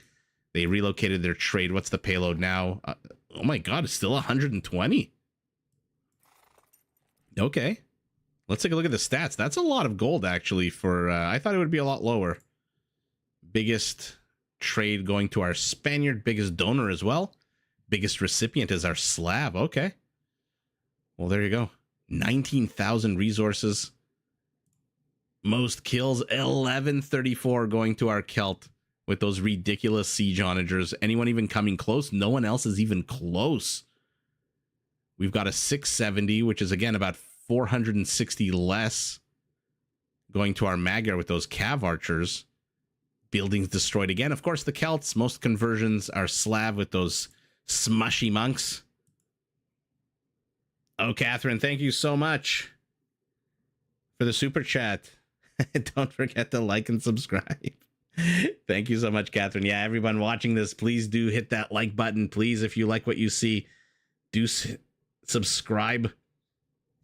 And even if you don't like what you see, subscribe anyway. What the hell? It's free. And you help the Age of Empires community, which is really what this is all about. Let's go around the map and see the kill count.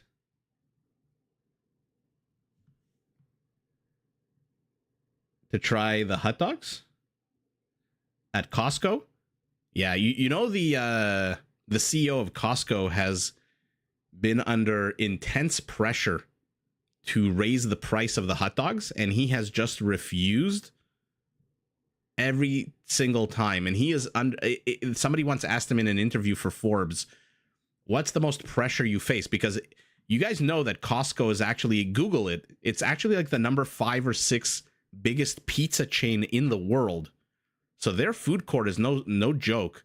And Forbes once asked him, what's the biggest pressure you feel as the CEO of Costco?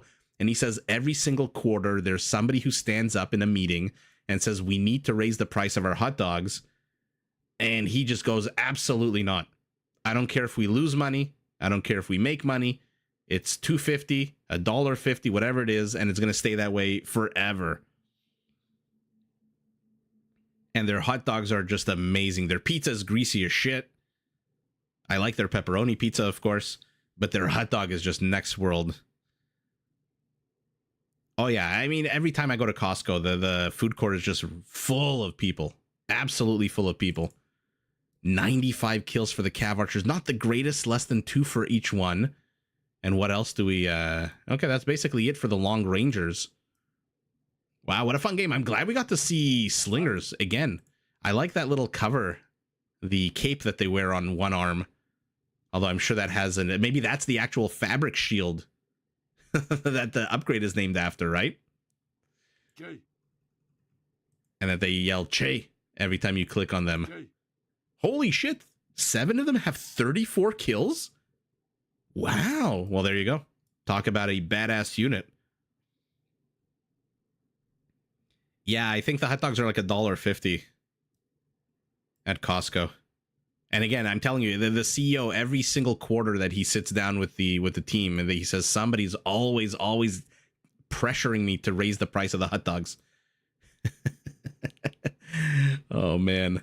All right, let's go on to game number 3. Enough talk of hot dogs.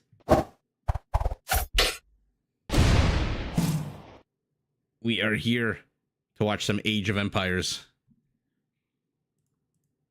And talk about hot dogs. Who's kidding him?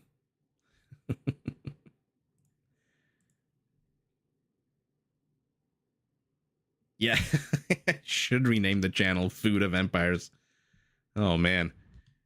I forget if I created a separate food tab in Discord. I think I did. There's like a Nicolas Cage tab, and then there's like a food tab, I think. Let's see. I'm just going to name the team real quick.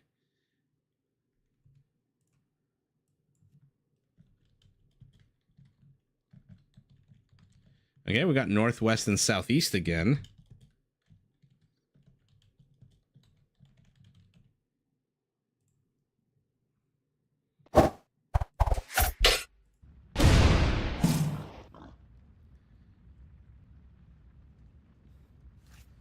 I'm in Vienna. We have Kaiser Kreiner. Hot dog with cheese. Mm. You know what I liked, Tomislav, when I was in Vienna? I think I mentioned before, there's a restaurant called Centimeter that I absolutely love. But they used to have hot dogs in a closed bun. So in North America, you have a hot dog in an open bun. And I remember in Vienna and Berlin, too, they had hot dogs in a closed bun. It was like a pig in a blanket, except the hot dog stuck out on both sides. Yeah, Catherine, I think I should have created a food subcategory. If I haven't, then rest assured, the second this stream is over, I'm going to be doing that immediately. Oh, Derek, there is, right? Exactly. All right. You know what mustard I really like? Norwegian mustard. I ordered, there's a Norwegian grocery store, only one of them in Toronto. I ordered from there a whole bunch of Norwegian mustard, and in true Norwegian fashion, it took like 3 weeks to arrive. Half of them were damaged, and it was super slow, but in true Norwegian fashion, the customer service was epic, and they replaced them immediately. In any event, enough. Let's look at the players.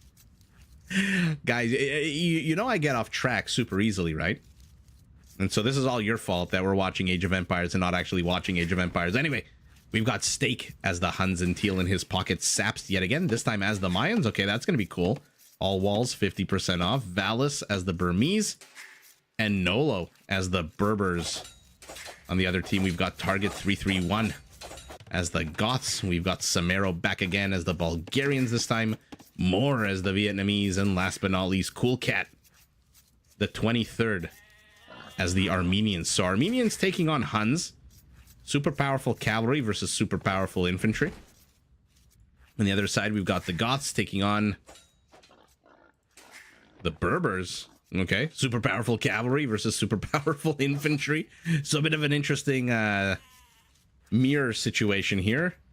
On the bottom left, one avenue of attack where it looks like target is already chasing. And on the northeast side of the map, 2 avenues of attack. So not a terrible map. Not a terrible map at all.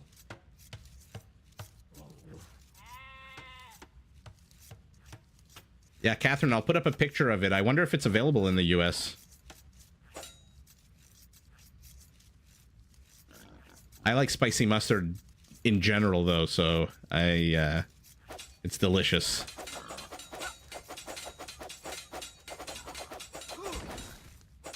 From the bottom, it's open. You put, yeah, exactly. It's they basically like take a drill and they drill a hot dog bun.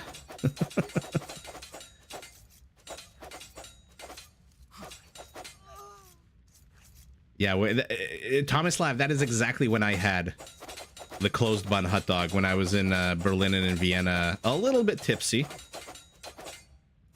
I'll post the pic afterwards, yeah.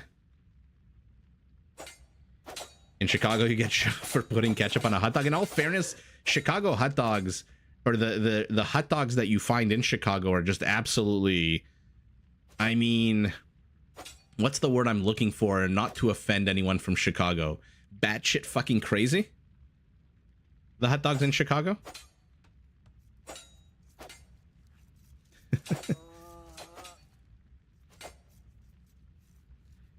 Yeah, New York hot dogs are my favorite. Papaya Hut. Those cheap, recession-proof hot dogs. Chicago's on another level. They put a whole bunch of stuff in those hot dogs. Yeah, exactly, Doc. It's just, like I said, batshit crazy. Needless is accurate. Yeah. I do like a Nathan's hot dog, though. There's a lot of good hot dogs in the U.S. The Chicago deep dish pizza.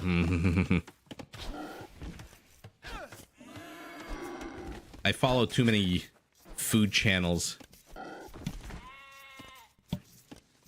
on YouTube. I know too much about all these hot dogs and junk food across the U.S. Oh, by the way, poor Red's villager is going to get taken out here. Or maybe not. Let's see how quick our Berber. Remember, the Berber villager does move 5% faster in Dark Age. So should be able to outmaneuver this gray one. Looked for a second like she was trapped here next to the blue gates. But the action on the map, let's see it. Nolo's drawing in these target villagers. Damaged ones to the back, fresh ones to the front. Fresh meat for the grinder. Needless says we're all weird.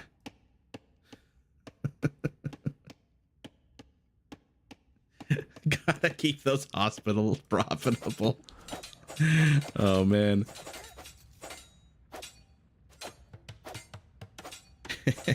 Yeah, there's no Bamaristan in there's no monk healing for free in real life. The prison industry. Oh, America. Did you get all three? I'm clicking, he only got two. Oh, the town center got one. Look at it melt. Look at it melt. That is sour. That is 340 food down the toilet. Oh my god, this villager is still being chased. Saute green. Oh, your scout is weak as shit too. Okay.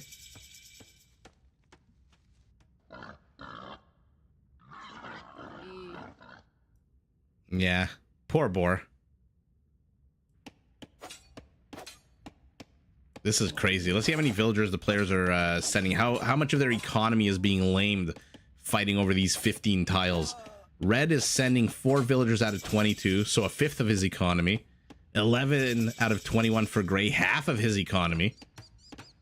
Yikes. So red getting the better trade here, and that kind of explains why our Berber is just walking around serpentine left, right, keeping these 11 villagers occupied. But gray is making good use of it as well, because he is, in the meantime, walling this area off.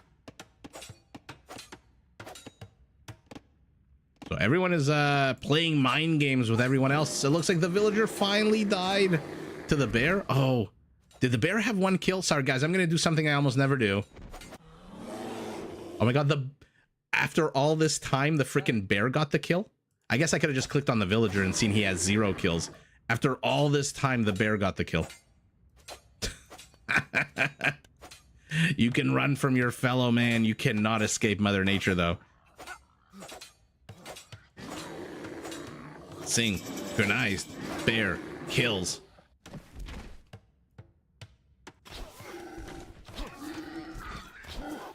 Decent pull there for orange.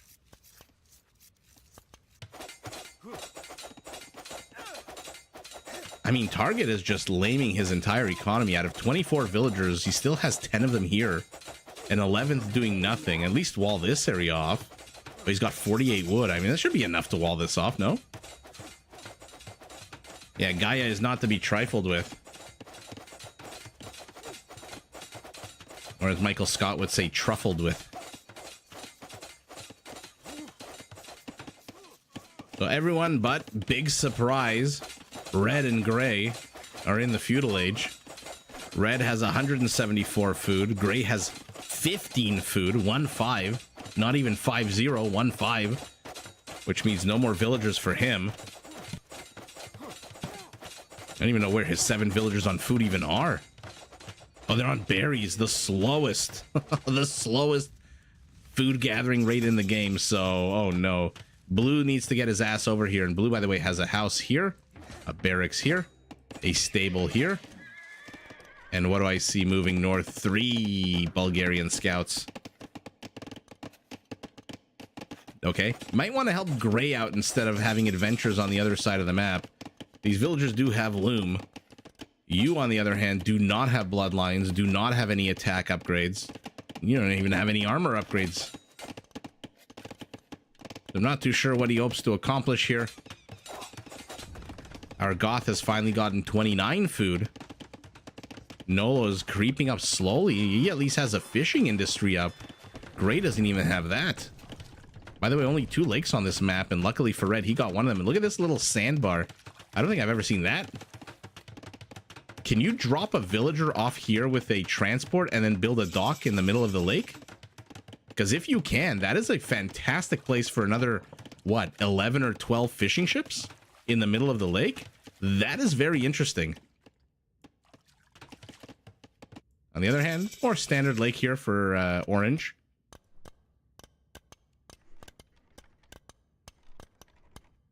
Every stream you get like 100-ish more subs. Oh, Catherine, I wish I got 100 more subs every stream. I think right now it's about like 5 to 10 new subs every stream. Although a lot of that comes from the shorts, to be fair.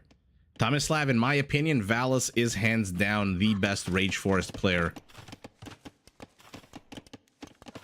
In my opinion.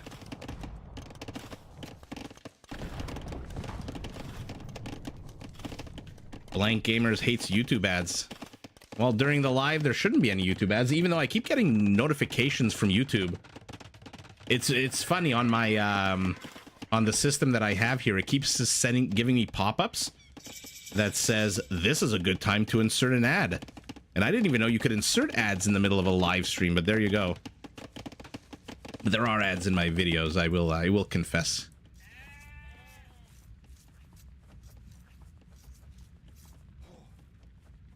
Oh yeah, no, I'm growing at a steady clip. I think a lot of it is shorts, which is nice. Oh, we're seeing a Rambai again.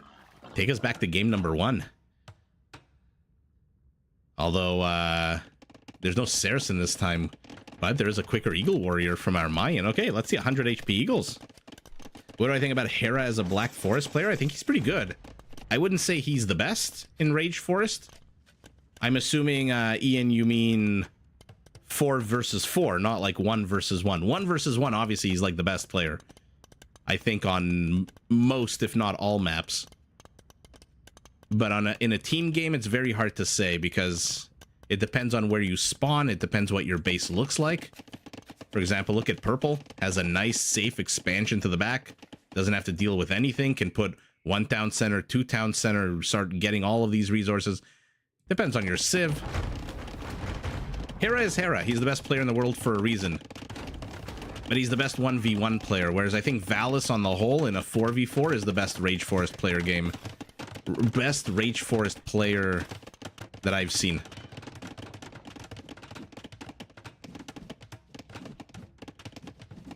You pay for premium? Yeah, I think premium removes the ads, right? Oh, don't put your dock here. Come on, build something on this little piece of land.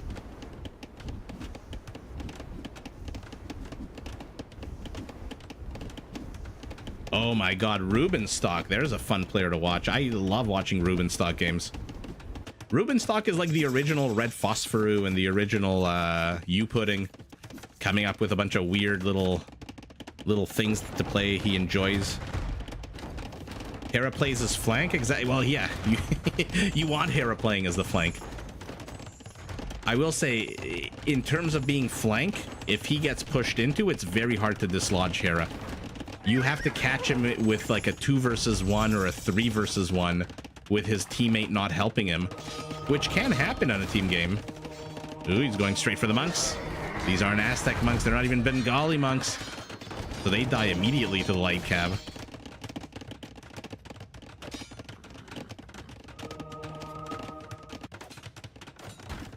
Green is trying to bust his way into here. One ran by throwing his dart at a house. Even with that 20% accuracy, he is not going to miss. And now they're attacking the stable. So Blue's adventures on this side of the map are over. Our Bulgarian has a monastery with a monk. A siege workshop with a mangonel. Green sees it immediately and backs away. Great maneuver there out of Val. So this is what I'm talking about. It's not his first time in this rodeo. Purple expanding with another town center. Our Armenian expanding also with another town center. Interesting that everyone's going for 2 town centers. I guess they're focused on military buildings at the moment. This is a very interesting wall off, by the way, for our Armenian. This is very not secure. Looks like there's a stone wall, but I'm not too sure how it even looks behind this fortified church. He keeps getting caught out here, relying on these Vietnamese light cavalry units a little bit too much. Look at the warrior priest. This is what when I say my Armenian intro, this is why I always say man of the cloth, man of war. He's got an axe, a hatchet in one hand, and a healing cross in the other. A second town center going up for our Bulgarian, whose infrastructure, oh no, has not been cleared out entirely. Have they? They haven't seen the barracks. Okay. So we'll see if any of those Bilbo Baggane's two-handed swordsmen come out of that little building there. And look at our look at Cool Cat. He's being so aggressive with these outposts here. And now the light cav are going to slaughter the warrior priest. He still does have monk armor, which means he takes bonus damage from light cavalry units. Green going around removing palisades.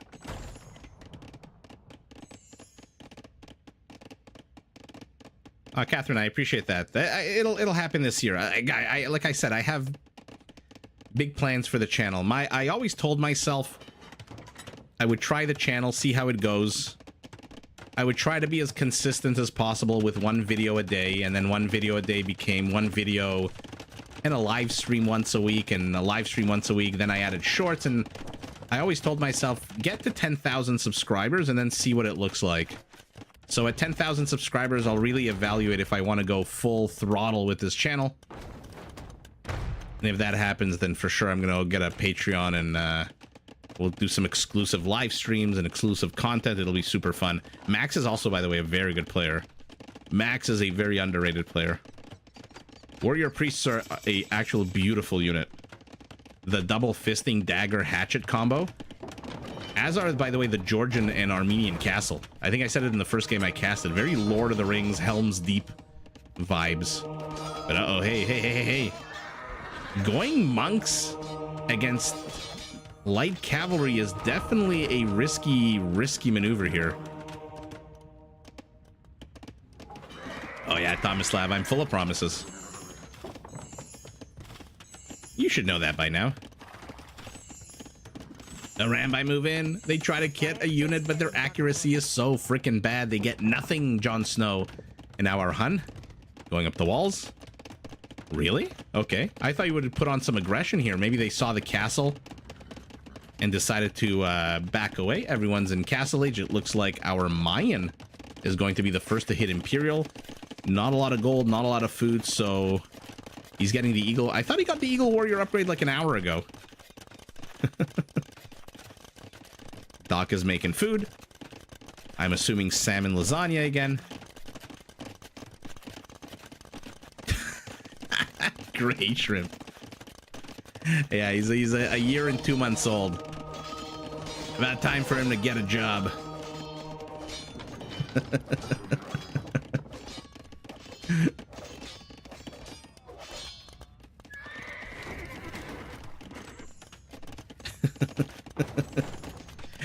Food of Empires, Nicolas Cage of Empires. Uh-oh. Our Armenian thinks he's a Georgian here. Inserting himself with a couple of knights.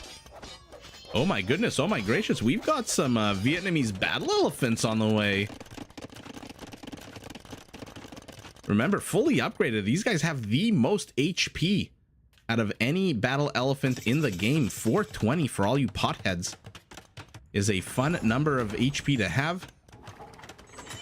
Additional town centers for everybody. Okay, everyone, like I said, is in Imperial. Who's next after our Mayan to hit Imperial? It looks like it is going to be Green just by the skin of his teeth right before our Vietnamese does. Oh, they've discovered the barracks. They've walled the barracks off, and now they're attacking the barracks. Do a Rambai come with a bonus against buildings? No, I didn't think so.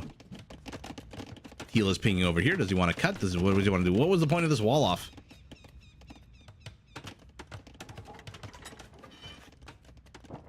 That is, yeah, the 420. Okay, now Orange is walling this area off. Okay. Uh-oh. Mayan Eagles. They're just warriors, 55 HP. What are his resources like? Saps needs to maybe focus on some upgrades for these guys. No attack upgrades means that these battle elephants from the Vietnamese are going to stomp all over these guys. Even though the Eagles do come with an attack bonus against cavalry at +3. I believe the elephant should have cavalry. Yeah, it does have cavalry armor. But, yeah. Still not a fair fight. Not a fair fight at all. 55 HP Eagle, 350 HP Elephant. I think we know who wins that battle. Maybe the unit with 7 times more HP. Doc, I think everybody wants to know what you're cooking right now. And I hope for your sake, it is nice and unhealthy. More players hitting Imperial. Steak is not yet en route. He needs a bit more food. Our Hun is happy to just continue off the back of the 4 town centers. Our Armenian, he's just so cocky. Moving forward here. First with monks and villagers, and then with outposts, and now with walls. By the way, how's that lake looking? Oh, come on. Do us a favor. Try to build a dock here. I really am curious if you can build a dock on this little piece of land. I'm like a dog with a bone here.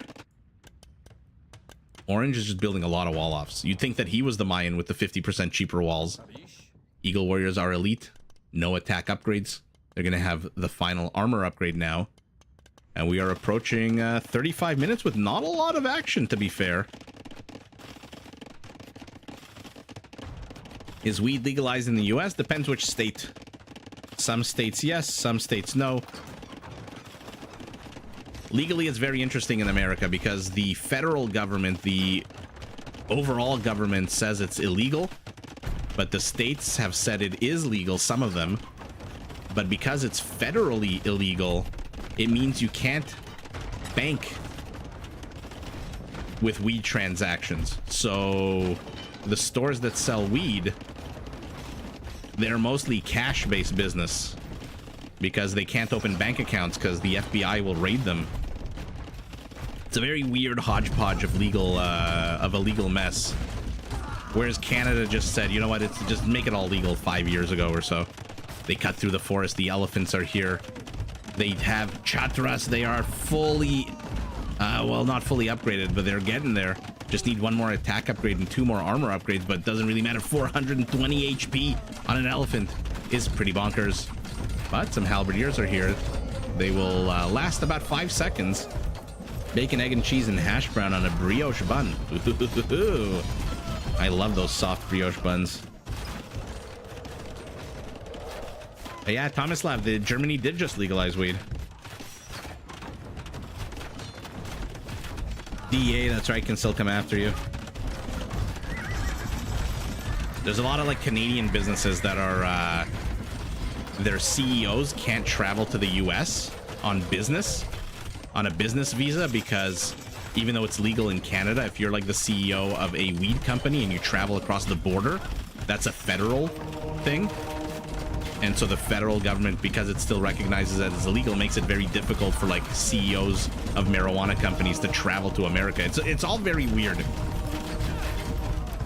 Very, very weird. as is the lack of defense to these elephants, which I'm assuming Yellow is just relying on his castles. He went full tilt on Eagle Warriors, and now he's in a bit of trouble, although the Halberdier should come with a good attack bonus. Cavalry 32, War Elephant 28, so they do 60 damage to an elephant. So that's 7 attacks, basically, minus armor. So 8 attacks to kill an elephant, which isn't bad at all. What is bad here is that our Goth is being overrun. He does have some Bulgarian support. Does our Bulgarian have stirrups? Please tell me he's got stirrups. I'm trying to click a unit for the... Oh my god. Yeah, he's got stirrups. They attack as quick as a Mangudai now. Now you understand nothing? Yeah, welcome to the world of government regulations, where nothing is clear and everyone's a criminal.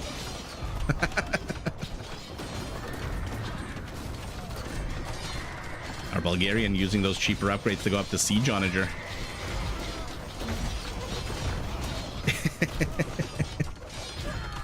I think confusion is the natural base state of most of the North American population.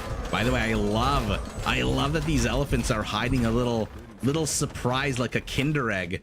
Inside of their mass is a whole bunch of composite bowmen. Fully upgraded, by the way. One of the worst upgrades in the world is the elite composite bowman upgrade. Our Bulgarian moves in, he pushes in. The Goth here has a few champions, but they are all melting to the castle. This Berber castle has, okay, only 4 kills. Camel Archers, 29. BBCs, not that many. They're primarily focused on buildings, but the Bulgarians massing a very dangerous army here. Our Goth has escaped, but not too far. He does have a lot of room to escape here in the rear of Purple's base, but for now he's just choosing to stay very close. Elephants close in on the Mayan base. I'm really curious to see the Bulgarian push here. I mean, come on, your onagers, get them ready, get them ready.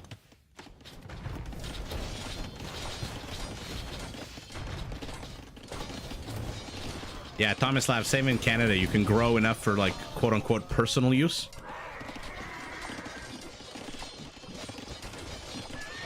Yeah, Catherine, I think you are right. None of it makes any sense. That's the bottom line. Like I said.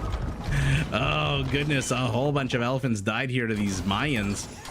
13 kills, all of them elephants. Eagle's taking a bit of a break after killing a mangonel. Do you have El Dorado?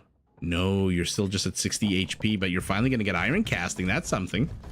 That's a nice little boost.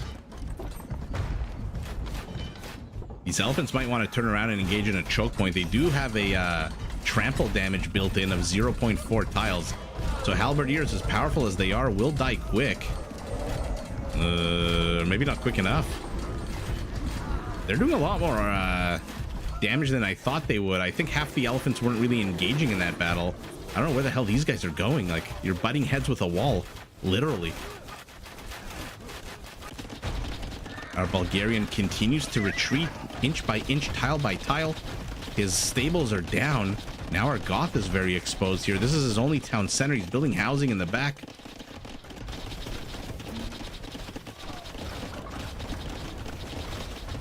Yeah, Corey. That was Jesse Ventura said that after he came back from Vietnam when he was 18. He went back to his army recruitment officer and said, "Send me back, because when I come home, I can't even vote, I can't even drink, but over there I can hold a gun and kill people," which is interesting. So I'm more of a man abroad than I am, more of an adult abroad than I am at home. But it is what it is. Gray Shrimp, don't they look like something out of Lord of the Rings? With those pointy elvish helmets. I mean, they're attacking buildings, which is not what they're intended for. Oh my god, do I see a plumed archer? Let's see plumed archers taking on composite bowmen. Well, Huelche Javeliners, how many skirmishers does he have? Not a single one. How many archery ranges does he have? I'm assuming he's got to have one archery range. I don't see even a single archery range. Why the hell did he get Huelche Javeliners? Okay. Where the hell are the onagers? Uh-oh, Red is not noticing. Red is not noticing. He notices a little bit too late.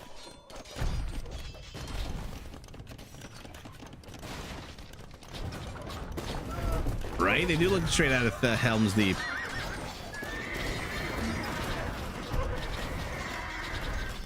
Jesse Ventura is an absolute weirdo.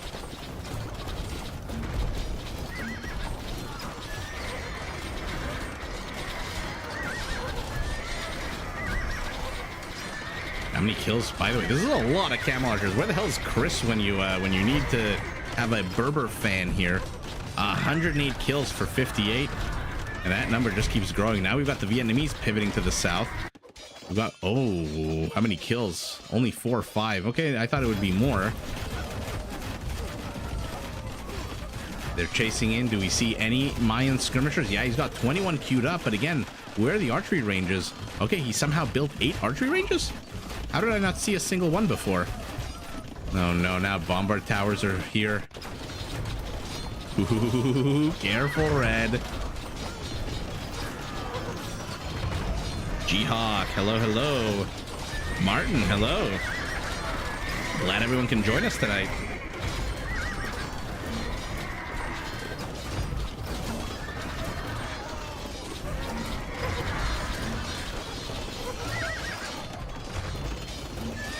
Yeah, everybody don't forget to hit that like button. That is if you like what you see, which I hope you do. Again, composite bowman attacking buildings is not a great use, but look at the number of kills. It was at 147 a second ago, but now he's taking the double javelins.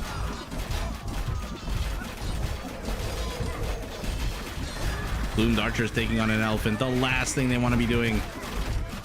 Leave that to the halves. He is training 7 javelins at a skirmishers at a time. Somehow Team Northwest still has an army lead. I'm not sure how that's working out. I guess it's just the south where Valis is moving in. Where are these 45 champions out of our Burmese? Remember, the Burmese infantry get a +1 attack bonus. Look at this champion with a 20 attack. That's basically like an Aztec champion, except it's free. Doesn't cost any gold. Martin, it depends on how late this game goes. I think I have one more. So you'll at least get to see a full game. The Bulgarians suffered a lot because of the bombard cannons. How many kills do they have? 8. How many kills do these onagers have? 14, have 15. Oh, they just took an absolute terrible shot, though. The BBCs, the BBCs! Oh, ouch. Ouch, ouch, ouch, ouch, ouch. 5 siege onagers. Dead.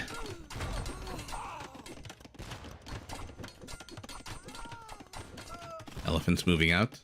Spearmen following. I mean, our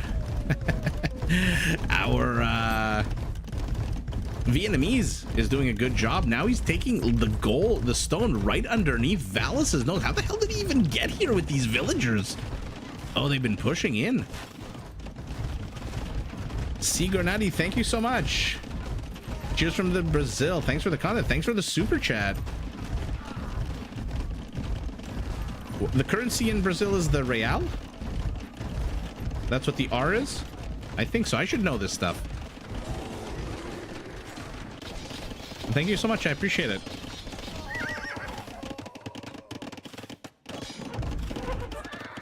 $154 kills for these camel archers.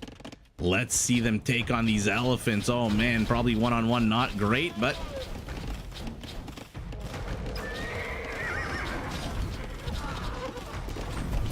somehow these Bulgarian onagers are always 5 or 6 tiles behind where they should be. Samero needs to be a little less shy with these onagers. He's got 700 gold and 3,000 wood. I don't think he needs to be so shy with these guys. It looks like, by the way, the farmer was attacking the onager here. Look at it. Damn you. Get off my field. You're trampling my begonias. I don't know why. It is the real, right? I don't know why blue is being so hesitant. And by the way, oh my god, he's not being hesitant anymore. That was amazing. He snuck in 2 onagers here on the right and just cut the camel archer count in half.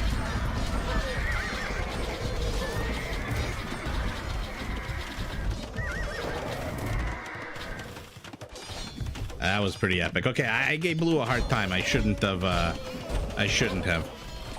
Even with bombard cannons, I mean, you can't keep your units alive forever, right? What does Red Sonja always tell Conan the Barbarian in the second Conan movie? Do you really want to live forever? Oh. Let's see what's going on around the map, because the parties here have disengaged a little bit. The Burmese Valis is pressing into purple. He's getting his revenge. I love how petty it is. I love it. He is doing to purple what purple is doing to him, but purple's got a castle here. Valis does not. Valis's base is completely open for the taking.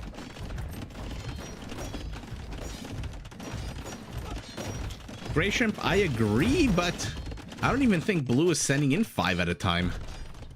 I think he was, I think those 2 were just happened to be there. I don't think he's sending in that many at a time at all. 31 kills, 10% friendly fire. Slowly but surely, these Bulgarian hussars are being dealt with. This guy got ripped off by of a fruit vendor, and so he's taking his anger out on that market. In 600 years, that market will fall. I don't know what the hell was here, but this looks like a whole bunch of collapsed buildings. And now our Hun is using those quicker working stables to pump out that team bonus of the Berbers, which is the Genitor, who are slowly but surely taking down. I mean, they're not going to take down this tower, but they're definitely going to take down the Treb. This Armenian Treb, by the way, has no business being here whatsoever. What's the trade payout for you? 49. Ugh. By the way, Teal, 50 Genitors. We've got galleons, a single cannon galleon for our Berber as well. And this is what oh, he converted. Valis converted a siege onager and then absolutely wrecked 3. This is what happens, I find, with siege onagers. If you don't engage with them, if you babysit them way too long and you keep them out of the battle, they just eventually all immediately die exactly in that fashion. It just somehow always seems to happen. At least if you're active with them, they'll die, but they'll take out a whole number of enemy units with them. That was just a waste. As is streaming pikemen towards skirmishers, which not only have an attack bonus against you, but now come with a second javelin. Tomislav, exactly. Sometimes you need to lose onagers to take those good shots. Patrick, hello, hello.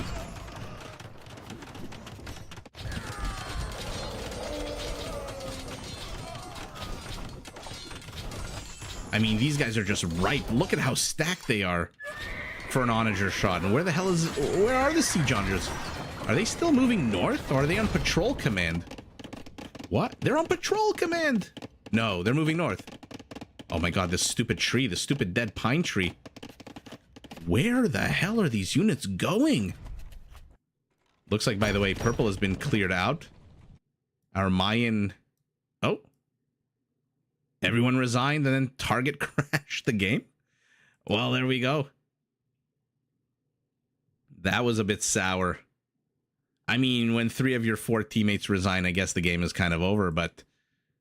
Wow. Okay. Oh, I can't even take a look at the stats because it's not technically a game is not over. Let's take a look at the kill counts.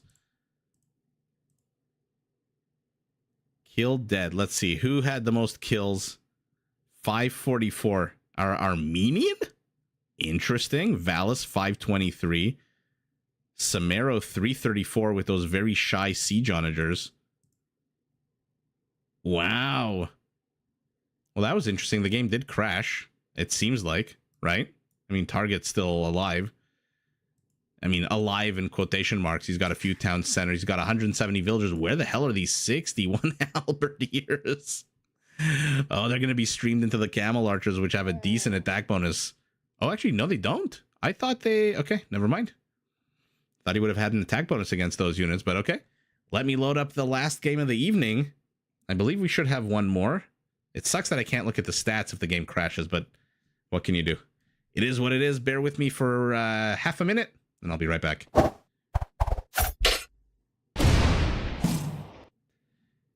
Gray Shrimp, I do not include the chat in my replays on purpose.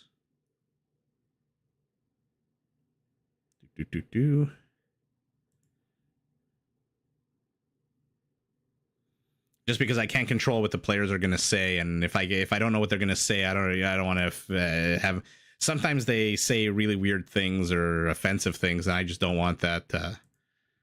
I don't want that showing up. I am at a 0 elo right now because I don't play this game at all. But once Twitch gets set up, you best believe you'll be watching me click, and clack and try to kill as much as I can like everyone else. So that is coming. As Tomislav would say, another promise. All right, we have one last game. And I think you guys are going to like this one based on the players. Team North versus Team South yet again. Ooh, Catherine, a milkshake. What kind? Tato, playing as the Ethiopians, in his pocket Samero. This time as the Turks, in the other pocket Sorakuma as the Koreans, and Jerry playing as the Berbers, who is getting loom immediately. So yeah, he's already on the other side of the map. As is Barles, who is playing as the Khmer, the Khmer in yellow. Then we've got more playing. Ooh, the Chinese. You rarely see those that civilization on the Rage Forest map for some reason, even though it's all random civs. Leary of all people as the Sicilians. And last but not least, ACCM yet again. This time as the Aztecs.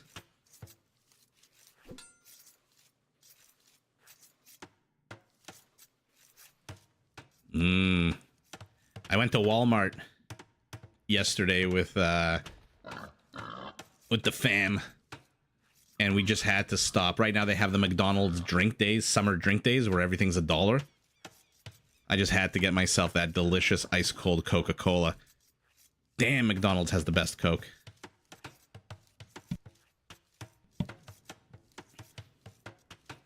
But a chocolate milkshake sounds pretty damn good right now. You hope it's going to be a 2-hour game. Your shift ends in 2 hours. All right. I hope it's a 2-hour game as well. Let's see who's playing opposite who. We've got the Aztecs playing against the Ethiopians. Okay, that should be fun. Super long-range skirmishers, fastest foot archers in the game. Royal Air's probably not going to be playing any kind of role against the Aztecs, although against the Sicilians, maybe. Maybe. And then on the other side of the map, we've got Jerry as the Berbers against Barles as the Khmer. Okay. That's going to be very interesting. Might be a little difficult for the Berbers. But in any event, Jerry doing Jerry things. Is it even a lame if you take first possession of a lake?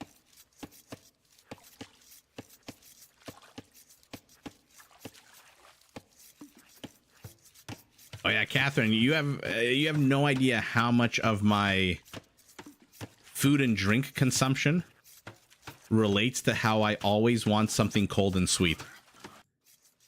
And I've realized it, and I've started putting like water in the fridge. In like I've got like 6 liters of water right now in the fridge, and I think it's just the cold that I like, especially on these days like today where it reached like 34 degrees or 30 something degrees. So maybe that'll help me cut down my intake of Coca-Cola. Which is probably, for a 41-year-old, a good thing to do. On the left side of the map, basically one avenue of attack. I wouldn't call this 2. This forest is pretty short and small. On the right side, 2 avenues of attack, which, by the way, Jerry is making no effort to take, to wall off. Warpath, he is stealing fish like there is no tomorrow with 5 villagers. Oh, and Barles sees it, by the way. And what's Barles going to do about it? He also has loom. He's pushing Ibex at the moment. So I guess Barles figures he can always deal with this. But Jerry's going to wall off here, and I'm assuming somewhere here along the coast. It is a craving. It absolutely is a craving. Patrick, I love Mio. You know which one I like? The purple one. The grape Mio. Everyone needs to cut their soda consumption. Soda is so unhealthy for you. Literally on every single, even things like coffee have health benefits. Even things like wine have health benefits. Soda, there's literally no health benefit to it. I love it. It's just all unhealthy poison. But, I mean, what can you do? You only live once. Okay. Get back here, you silly boar. Oh no, oh no, oh no. Oh, he went into the town center at the worst time. Oh, what a shitty location for a boar. Barl's getting a little unlucky there. True, mental health benefits. You drink just soda. Yeah, true, okay, I should say soda water. Soda water is fine, like tonic water and stuff. You only live once, allegedly. YOLO. Ooh. What is Tato planning in 20 seconds? I think we know what he's planning. Where's that tower gonna go? As he pushes with 3 militias, 4 villagers is 9 seconds away from feudal age. So of course, instead of having a few seconds of idle time, he plops down another house, and there is that tower. But decent ability to defend against this. That being said, Teal is not reacting too quickly here.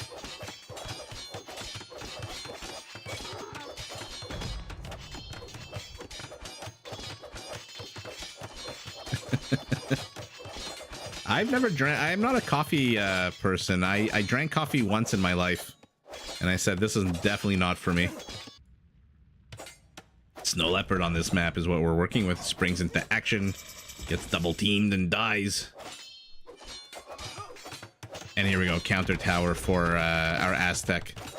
Not ACCM's first rodeo, but he knows where to place it perfectly outside of the, although it kind of looks like the corner of the tower is hitting this red line, but I assume this red tower is actually, no, oh, he hasn't upgraded it for range yet. If he does, it will reach. Jerry, oh my god, he took one of the shorefish. He took the entire shorefish patch. 200 food taken from the mouths of the enemy. You've never tried coffee in your life? Yeah, again, I've tried it once. I can't say I care for it.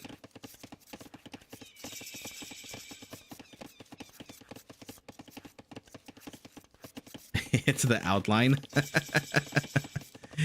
The world runs on coffee. I mean, who's kidding who?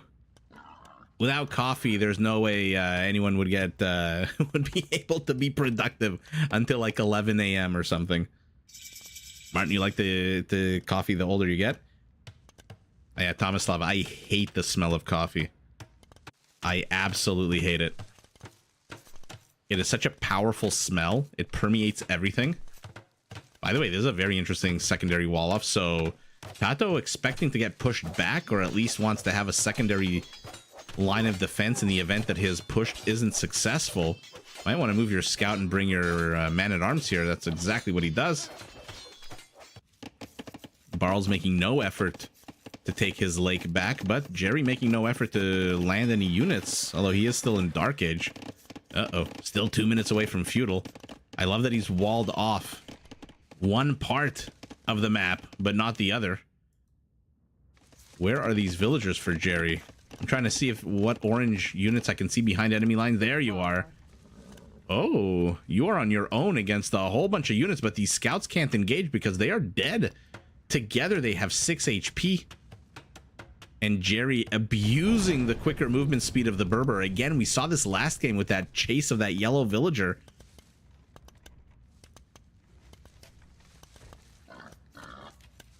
Yeah, coffee is the perfect stimulant.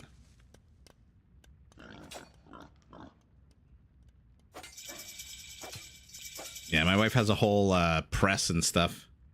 She's really into like daily coffee, but so is everybody, it seems like.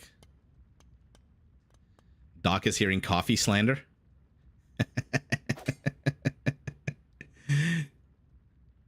Look, she kills. She's got 2 kills, this villager. By the way, don't mistake my dislike of coffee for any kind of claim that I'm somehow superior or drink it because I'm better than everyone. I'm incredibly addicted to Coca-Cola. And so I would, believe me, I would rather be drinking coffee than Coca-Cola. I might be the only 40-year-old who goes into a diner in Vegas in the morning and asks for a Pepsi. Okay, she's definitely going to kill the snow leopard. And now Valis is taking the lake back. Shwetang, hello, hello. Oh, the vanilla Coke propaganda machine is operational now. That might be one of the few flavors of Coke that I really do not like. Coke is woke. Yeah, vanilla Coke. Very, very at the bottom of my food chain. Food chain, get it? But I'm ching.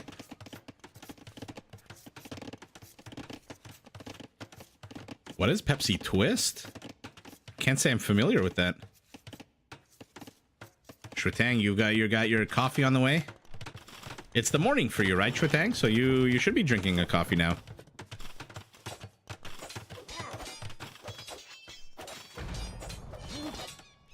Only Coke, no other flavors? Yeah, you don't need any other flavors. Coke is fantastic. Coke is the only flavor you really need. Ouch! Boom goes the wall and the Turk is in. By the way, look at the Turkish base. Our Turk really pulled a fast castle here. There is nothing here. He's got 32 villagers. The lowest on his team. The lowest in the game. Except, of course, for Jerry, who also has 32 villagers. There's that transport. Not for Jerry, though. But our Korean has brought his magnets. I'm glad we're finally seeing a Korean in Rage Forest. Those minimum 1 range mangonels, 10 range fully upgraded, are just such a dangerous such a danger. Oh my god, he killed the scout. Such a dangerous unit is the Korean mangonel line. Ouch. Boom went the dynamite.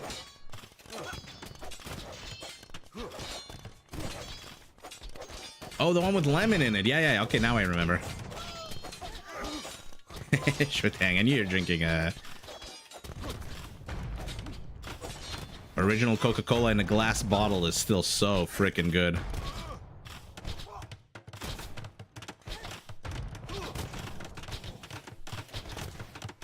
Nothing beats McDonald's Coke, though. Nothing beats the scout being super aggressive with 3 HP. What the hell was the point of that? Oh my goodness, our Korean mangonels are on a tear. They are killing monks. They are killing villagers. Actually, no, they're just killing a villager. Oh, but I see the little triangle of conversion on top of them. He deletes it. He abandons Jerry's villager, who takes on a knight and gets slammed. Ouch. And now Jerry's getting locked out while his dock gets attacked. Korean spearman moves in. Korean spearman gets converted. 3 more town centers here for Tato. So this push, as scary as it looked originally with that petard busting in, has kind of been stopped by the presence of just 3 monks. 0 conversions for them, by the way. And the Turks kind of got shafted with their Janissary range being reduced from 8 to 7. Means they're a little bit more susceptible to conversions. Tiny bit. What's happening up here, by the way? Did Jerry even wall off the bottom? Yeah, he did, with the triple wall off. And now our Chimera's bringing those extra range scorpions. So he says, you know what? I see your Korean onager with extra range. I'll bring my Chimera scorpions with extra range.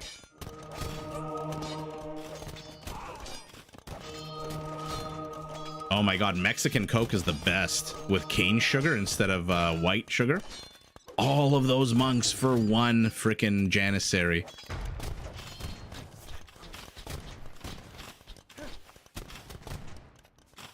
TD, finally caught you live. Appreciate you bringing the great people of the internet quality content. Oh, I'm glad. Thanks for catching us live. Your nickname is one of the biggest banks in Canada. The Toronto Dominion Bank. Yeah, Martin, some of my fondest memories when I was like 8 or 9 years old, the few memories that I have from that age were summertime with my grandparents in a hammock with a glass Coke bottle and just, oh my goodness. Vanilla Pepsi Max is better than Coke. I mean, now Doc just wants to get banned from this group. Cast out. I don't think I've seen Vanilla Pepsi either. Maybe Pepsi pulled a monk conversion on a Coke bottle and turned a Coke vanilla into a Pepsi vanilla. I like that Red is just pushing in here with basic feudal age Ethiopian archers. They are faster attacking. They will meet these Aztec archers, but you guys know you're in Castle Age. I guess actually ACCM is not in Castle Age yet. My apologies. He is still 3 seconds away from Castle Age. But numbers prevail, and here we go. He's the last one. He clicks up the castle right as Leary... By the way, what the hell is Leary doing? I completely forgot Leary's in this game. Our Sicilian 4 town centers, not quite crusade level just yet. You know ACCM is getting real pushed into here.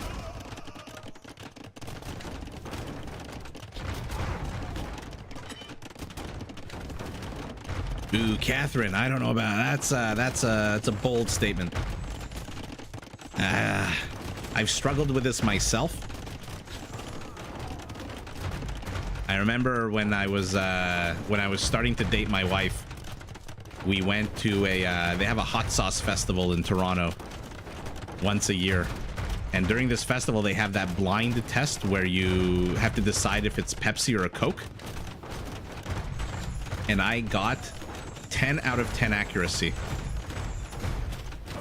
I asked her if she was impressed. She called me an idiot. And it was love right there and then. But yeah, I'm very proud of myself. I could determine which one is Coke and which one is Pepsi. Those my sugar taste buds. Oh, your Woloffs mean jack shit in Castle Age because the Ballista Elephant's out. And he is the only unit in the Castle Age that can cut through the forest. And welcome to the game, Leary. Bloodlines, Husbandry, Knights on the way. So we're going to get to see some Hauberk Cavaliers. So might have to actually get Royal Heirs. Our Ethiopian might have to get a stable or two. Does he have a single stable? No, but those camels might do a pretty good job against those Cavaliers with the attack bonus taking 3 less damage. You know what, Doc? Dr. Pepper is one of the few drinks that I like the diet version more than the original version. Martin, there is a Coke museum. I think they shut down the Coke building, though, recently, if I'm not mistaken.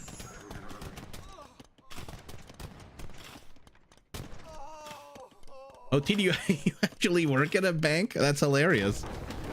Oh my god. Just not that one. All right.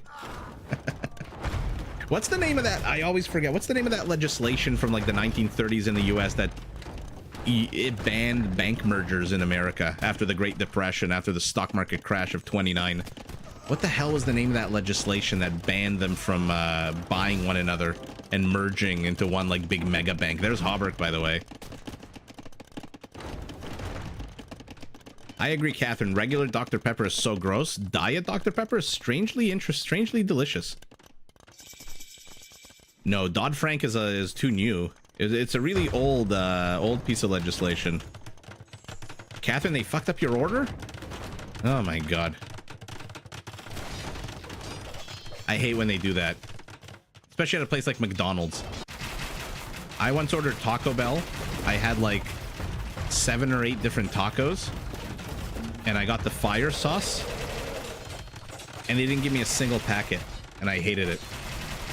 So I feel your pain.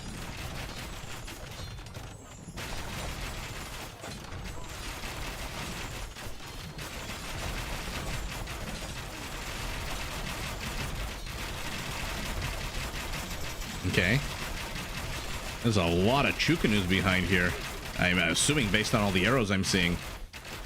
Trying to click the Chukanu and clicking on the freaking wall. 22 of them, okay.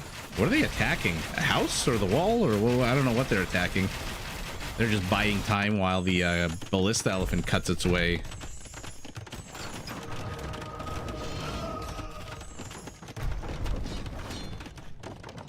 Ooh, uh-oh. Uh-oh, Turkish castle is down. And all of a sudden, our Ethiopian, who is going halberdier, is a little exposed. Yapseong for the Korean. Oh, what a missed opportunity to get those Chukanus.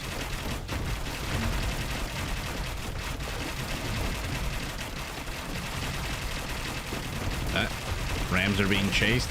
Our Chinese has to be very careful right now.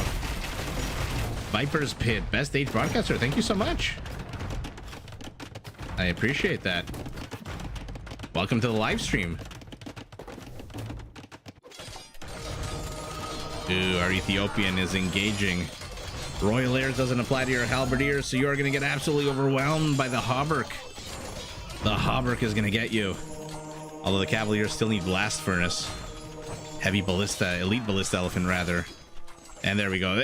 Underestimate the Sicilian cavalry at your own risk. Caramel syrup. Also underestimate Sicilian siege at your own risk. I mean, where's this Ethiopian army? Why is he going? Why is Tato going halberdiers? Am I missing something? There's Shinki-chan as well. So the onagers are about to have 10 freaking range, which means oh my god! Ah! You got got by the extra range. 21 freaking kills. Okay, this one, that volley a little bit shittier. Glass Steagle, yes, thank you so much, TD. Glass Steagle, that's right. Yes. Good one, good one.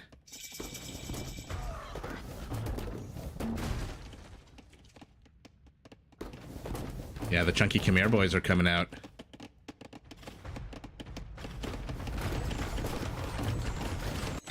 Catherine, exactly. Sometimes I feel bad about it, sometimes I don't. Let's see these, let's see the Sicilian basically run over everything.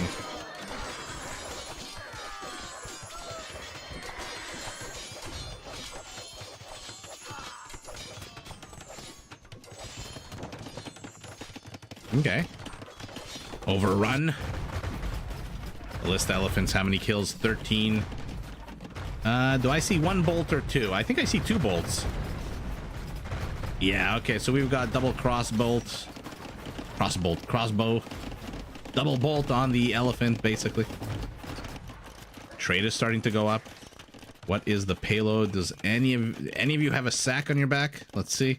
119 is pretty good. Looks like Red is trying to get his trade up and running. 91, also not terrible. And our Turk is mixing in some hand cannoneers.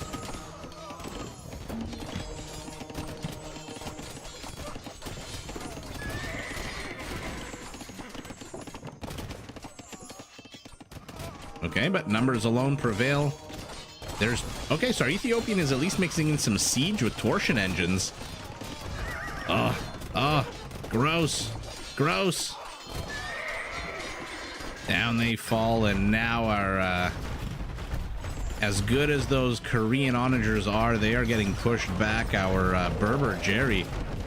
I said it was going to be a tough matchup for the Berbers. He does not have anything here really to contest this. What is he gonna do? Yeah, I was gonna say Genitors.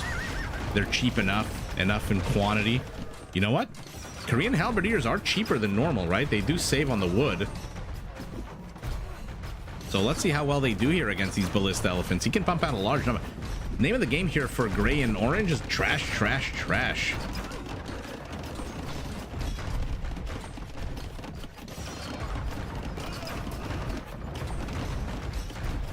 I appreciate that, Catherine. I'm glad people enjoy. Oh, no. Ah! Yuck. Ah. Man, do the Chinese get screwed by their short range. No bombard cannons, 7 range on their Chu Canoe. How do I choose what game to cast? I just pick the players, and for the most part, it seems to work out. My wife helps out as well, here and there. I've got a whole system in place. Some games are not the greatest. Some games end up crashing, as we saw tonight. Cough, cough.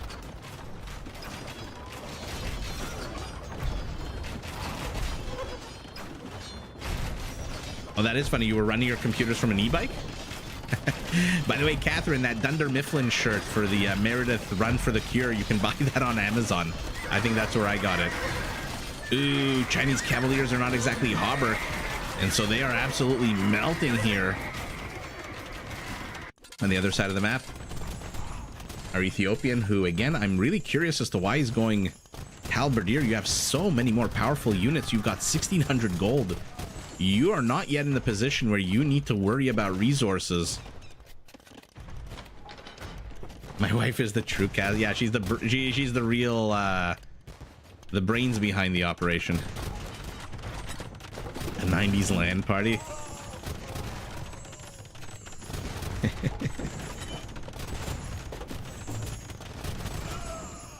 TD, no, we haven't seen the Finnish players play. I'm always on the lookout for Rubenstock. Like I said before, Rubenstock is the original U-pudding and the original red Phosphoro in terms of the creativity of trying out all the various wonky build orders and game sense and stuff. Not so much with the quick castle that those two do, but by the way, the Ethiopian bomber cannons are getting hits, but the HP on the Cavaliers isn't really falling. And by the way, he's got 5,000 HP of Cavalier here. Like, seriously, build some camels. Train some camels. Jerry's dead. He's fighting the last unit you want to fight with a skirmisher on a horse, which is Hussars. Our Korean is trying to hold the line, but he's getting more of his own unit kills than anything else. Come on, come on, come on. Show us a good shot. Show us a good shot. You have one range. Oh, why isn't he firing? He's firing on the ballista elephants, though. Oh, he gets a good amount of them. That's nice.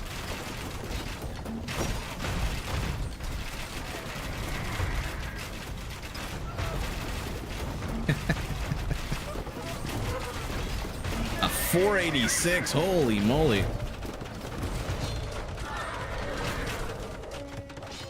Lewis is trying to join the wonky build club. Lewis is fun to watch in Rage Forest. I've enjoyed Team Hera on the whole. I still don't know who I favor for the Rage Forest 5 tournament. Oh my god, the Sicilian closes, and he is pushing through to the BBCs. He gets the first wave here on the top. Is he gonna go after the Turkish ones to the left? Oh my god, this is such a huge sprawled out battle, but now he's going after them. Now he's going after them.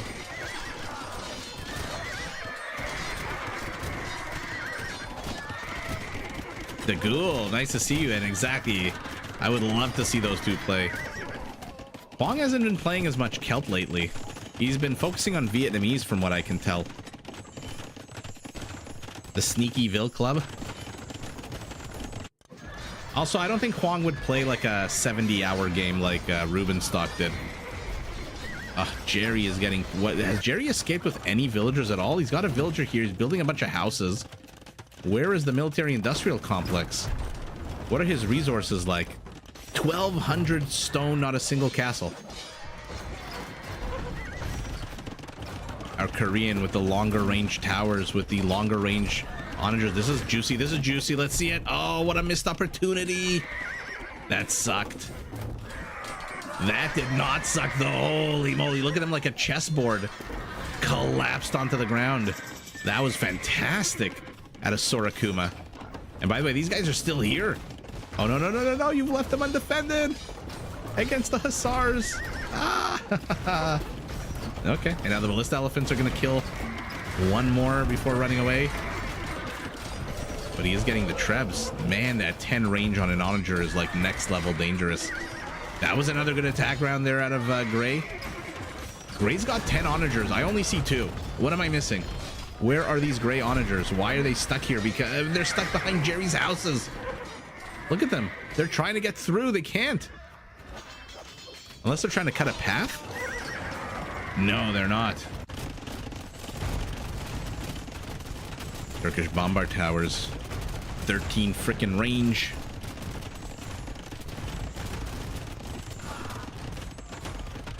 Better place to build your farm than the front lines.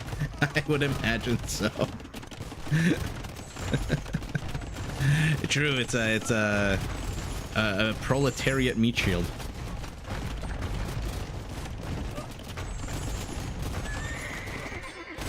Ooh, Tomislav, I forget what the previous range. Has it ever been 12 range on a Korean onager? That would be freaking crazy. By the way, as crazy as this Cavalier count, holy shit, 7,400 HP. You're approaching elephant level HP with these Cavaliers. But look at how many bombard towers. And finally, our Berber. Our Berber is rebuilding some kind of semblance of an army. Remember, his Hussars are cheaper. Anything out of that stable is cheaper. Oh, our Korean, where are your onagers? 5 onagers. Why are they here? What the hell is Sorakuma doing with these onagers? What is this? Are you having a picnic in the woods? What the hell is going on? Oh my goodness.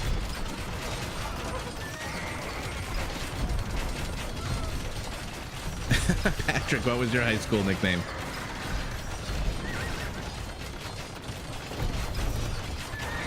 $11? 11 is still pretty freaking bonkers. As is the one-shotting of the Mangonel. Oh my goodness, the trebuchets. I don't even think he needs 3 of them. Oh, 3 Mangonels die for 2 trebs. Not a bad trade. Now Jerry's houses might actually be coming in useful, but tell me you've moved your onagers. Why are they still here?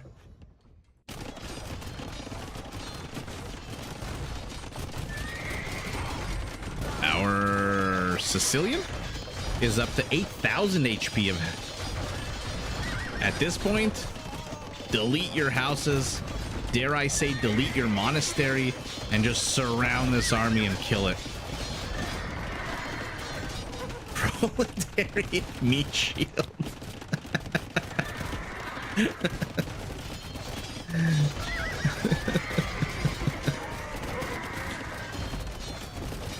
What would be the opposite of a proletariat meat shield? The bourgeoisie vegetarian sword?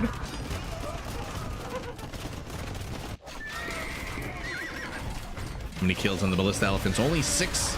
This is a lot of trebs out of our Kamai. By the way, let's check in on our 2 favorite Hansel and Gretel getting lost in the woods here. Okay. Good for you. Green is just being pushed back little by little by little.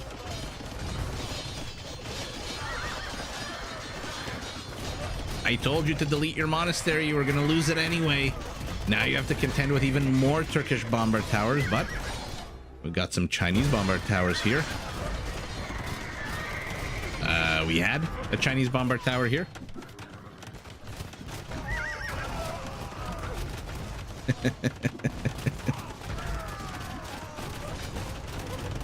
Oh, now Jerry's raiding. And yet again, look, the map has been carved east and west. We started the game north and south, then we moved east and west. What's attacking you? What the hell is attacking you? Oh, the bombard tower, my bad. Now Jerry is raiding over here? Jerry all of a sudden is everywhere. Jerry doing Jerry things. Where are the frickin' Cavaliers? Where do these 65 Cavaliers go?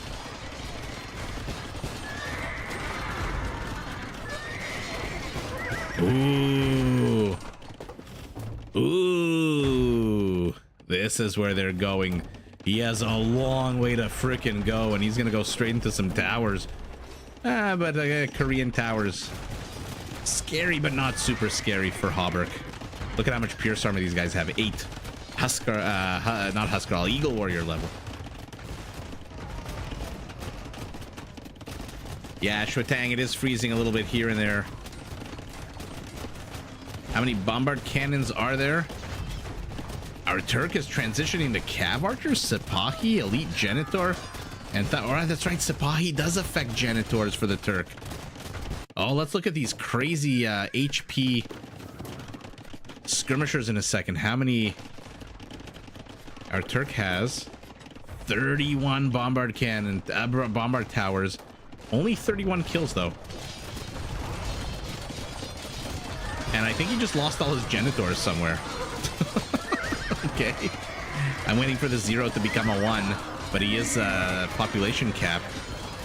Oh, look at this. Look at this. He's so close. He's finally made it. There are 56 Cavaliers. This is a desperation move out of Leary here. He does not want to engage. Oh, but he just dinged the outpost. He dinged the outpost by mistake, which means that the other team knows that there's an attack coming, and Blue is already walling himself in. And where are these 58 Cavaliers going to go?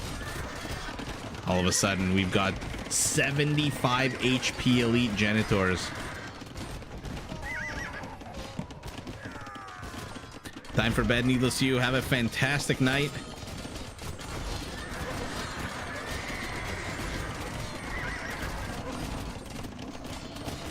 ¿Qué tal? Aguente copijuez rojos. What are aguente copijuez? Rojo is red? Tomislav. Oh no, sorry, you're saying goodnight to Needless. I thought you were going as well. Uh-oh, green is running amok. But how many kills is he actually getting? 8? 43? No, that can't be. That's probably mostly purple. 53 for these units. They're still here.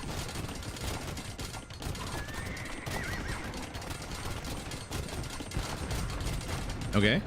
So green's base. Leary has been completely wrecked. ACCM has escaped a little bit, but not too far because Jerry is hounding him everywhere he goes with these Hussars. Does he have Autolot? Yeah, he does. 8 attack, 9 range. Chinese Cavaliers slaughtering to the back of Gray. Sicilian Cavaliers slaughtering. What the hell just killed all these Sicilian Cavaliers? Did Leary just delete his own Cavaliers? Oh my goodness, finally. We're seeing some camels out of somebody, and that somebody is Jerry. Does need Blast Furnace, though. How's this push going, by the way? Our Korean has 2 onagers. Oh my god, Hansel and Gretel. They left. What the hell was this? Oh my god. This map at some point goes from Rage Forest to Arabia.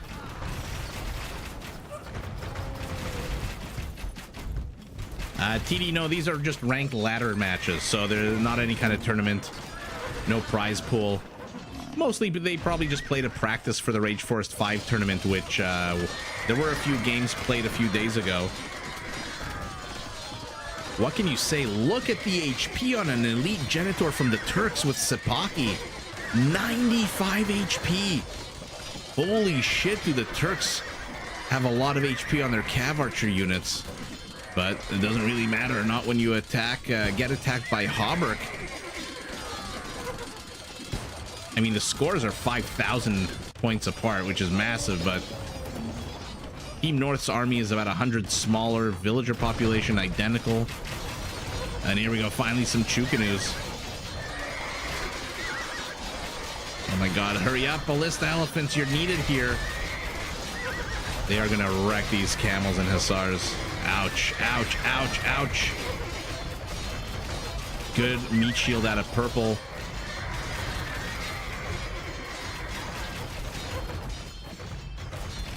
And Jerry's army just melts. Okay. Ethiopian Siege with Torsion Engines says, nice wall off. I beg to differ.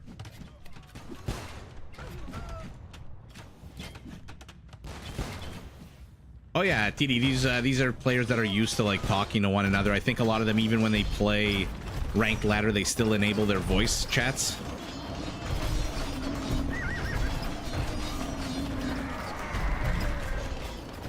Gray Shrimp, you would make a trade. You would definitely not do this with your trade cards.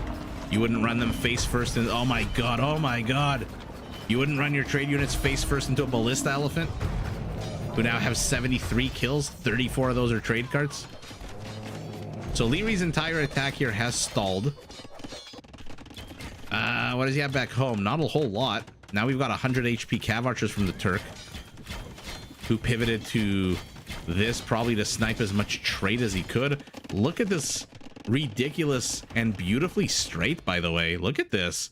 This is like an OCD heaven right now.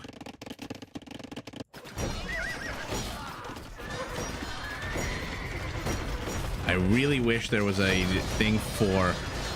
I mean, look at the damage dealt by these trebuchets. 135,000 resources they've destroyed. 137,000 resources. Wow. Absolutely epic. Army count is now 150 ahead for Team South. So I think we know which way this game is going. What's the payload on this trade route, by the way? Nobody has any sacks. I just see a bunch of empty carts. Here we go. 92. Okay, not terrible. Uh-oh. Now ACCM's expansion is getting pressed into.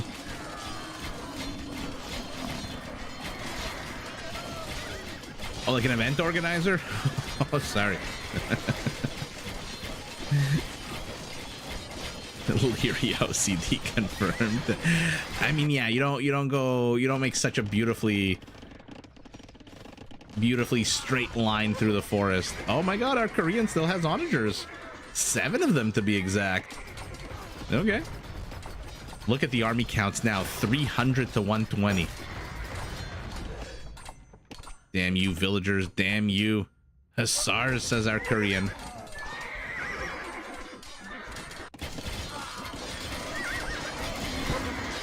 Tato and Samero, the combo that have been together since the beginning of the game, are just absolutely wrecking everything. There are a lot of bombard cannons. 123 kills.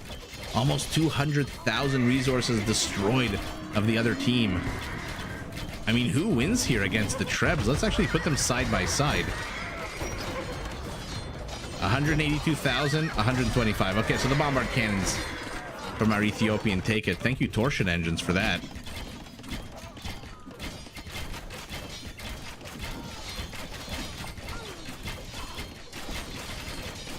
It was easier when you had to do it with Trebs. You could target individual trees. Okay, Leary has some semblance of an army here. Uh-oh, resignations. Purple is the last one left. Ooh, what a game. The games tonight have been absolutely epic. I love that the players, like TD is saying, or like TD was alluding to, or maybe, they are ramping up their gameplay. They are really ramping up the coordination. I can't say I'm a big fan of the Ethiopian going halberdier, especially when he had so many resources and a lot of gold the entire game. But ultimately, he wins the game, which is what's important. Halberdiers to Hussars. Let's see the economies. Oops, sorry, my mouse just fell. Most trade for our Chinese. Biggest donor Ethiopian. Biggest recipient our Berber. Well, there you go. I want to see Jerry's kill count. Aw, only 366. So the highest kill count goes to those Korean onagers, which absolutely flattened so much, but then they got flattened themselves. Who had the most buildings destroyed? Of course, our Turk. And our Ethiopian, not too far behind, actually. Ooh, look at that. Oh my god, look at this. 160 buildings destroyed. And our Khmer with those undying, absolutely immortal trebuchets, 159. Just one less. One less building destroyed. Our Aztec destroyed nothing. Wow. Did anyone come close to this? There's a 613, 622. So Barles did come close in second place. And then Samero. Jerry 366. Not the lowest kill count in the game. That honor goes to ACCM. But holy moly, what a set of games tonight, and what a group of shorts that I'm going to be able to get out of these two games. So many good fights. I mean, should Leary have run away with those Cavaliers and not just fought over here? I don't know. I don't know what the answer is. Or sorry, was it over here where he had his monastery that I told him to delete?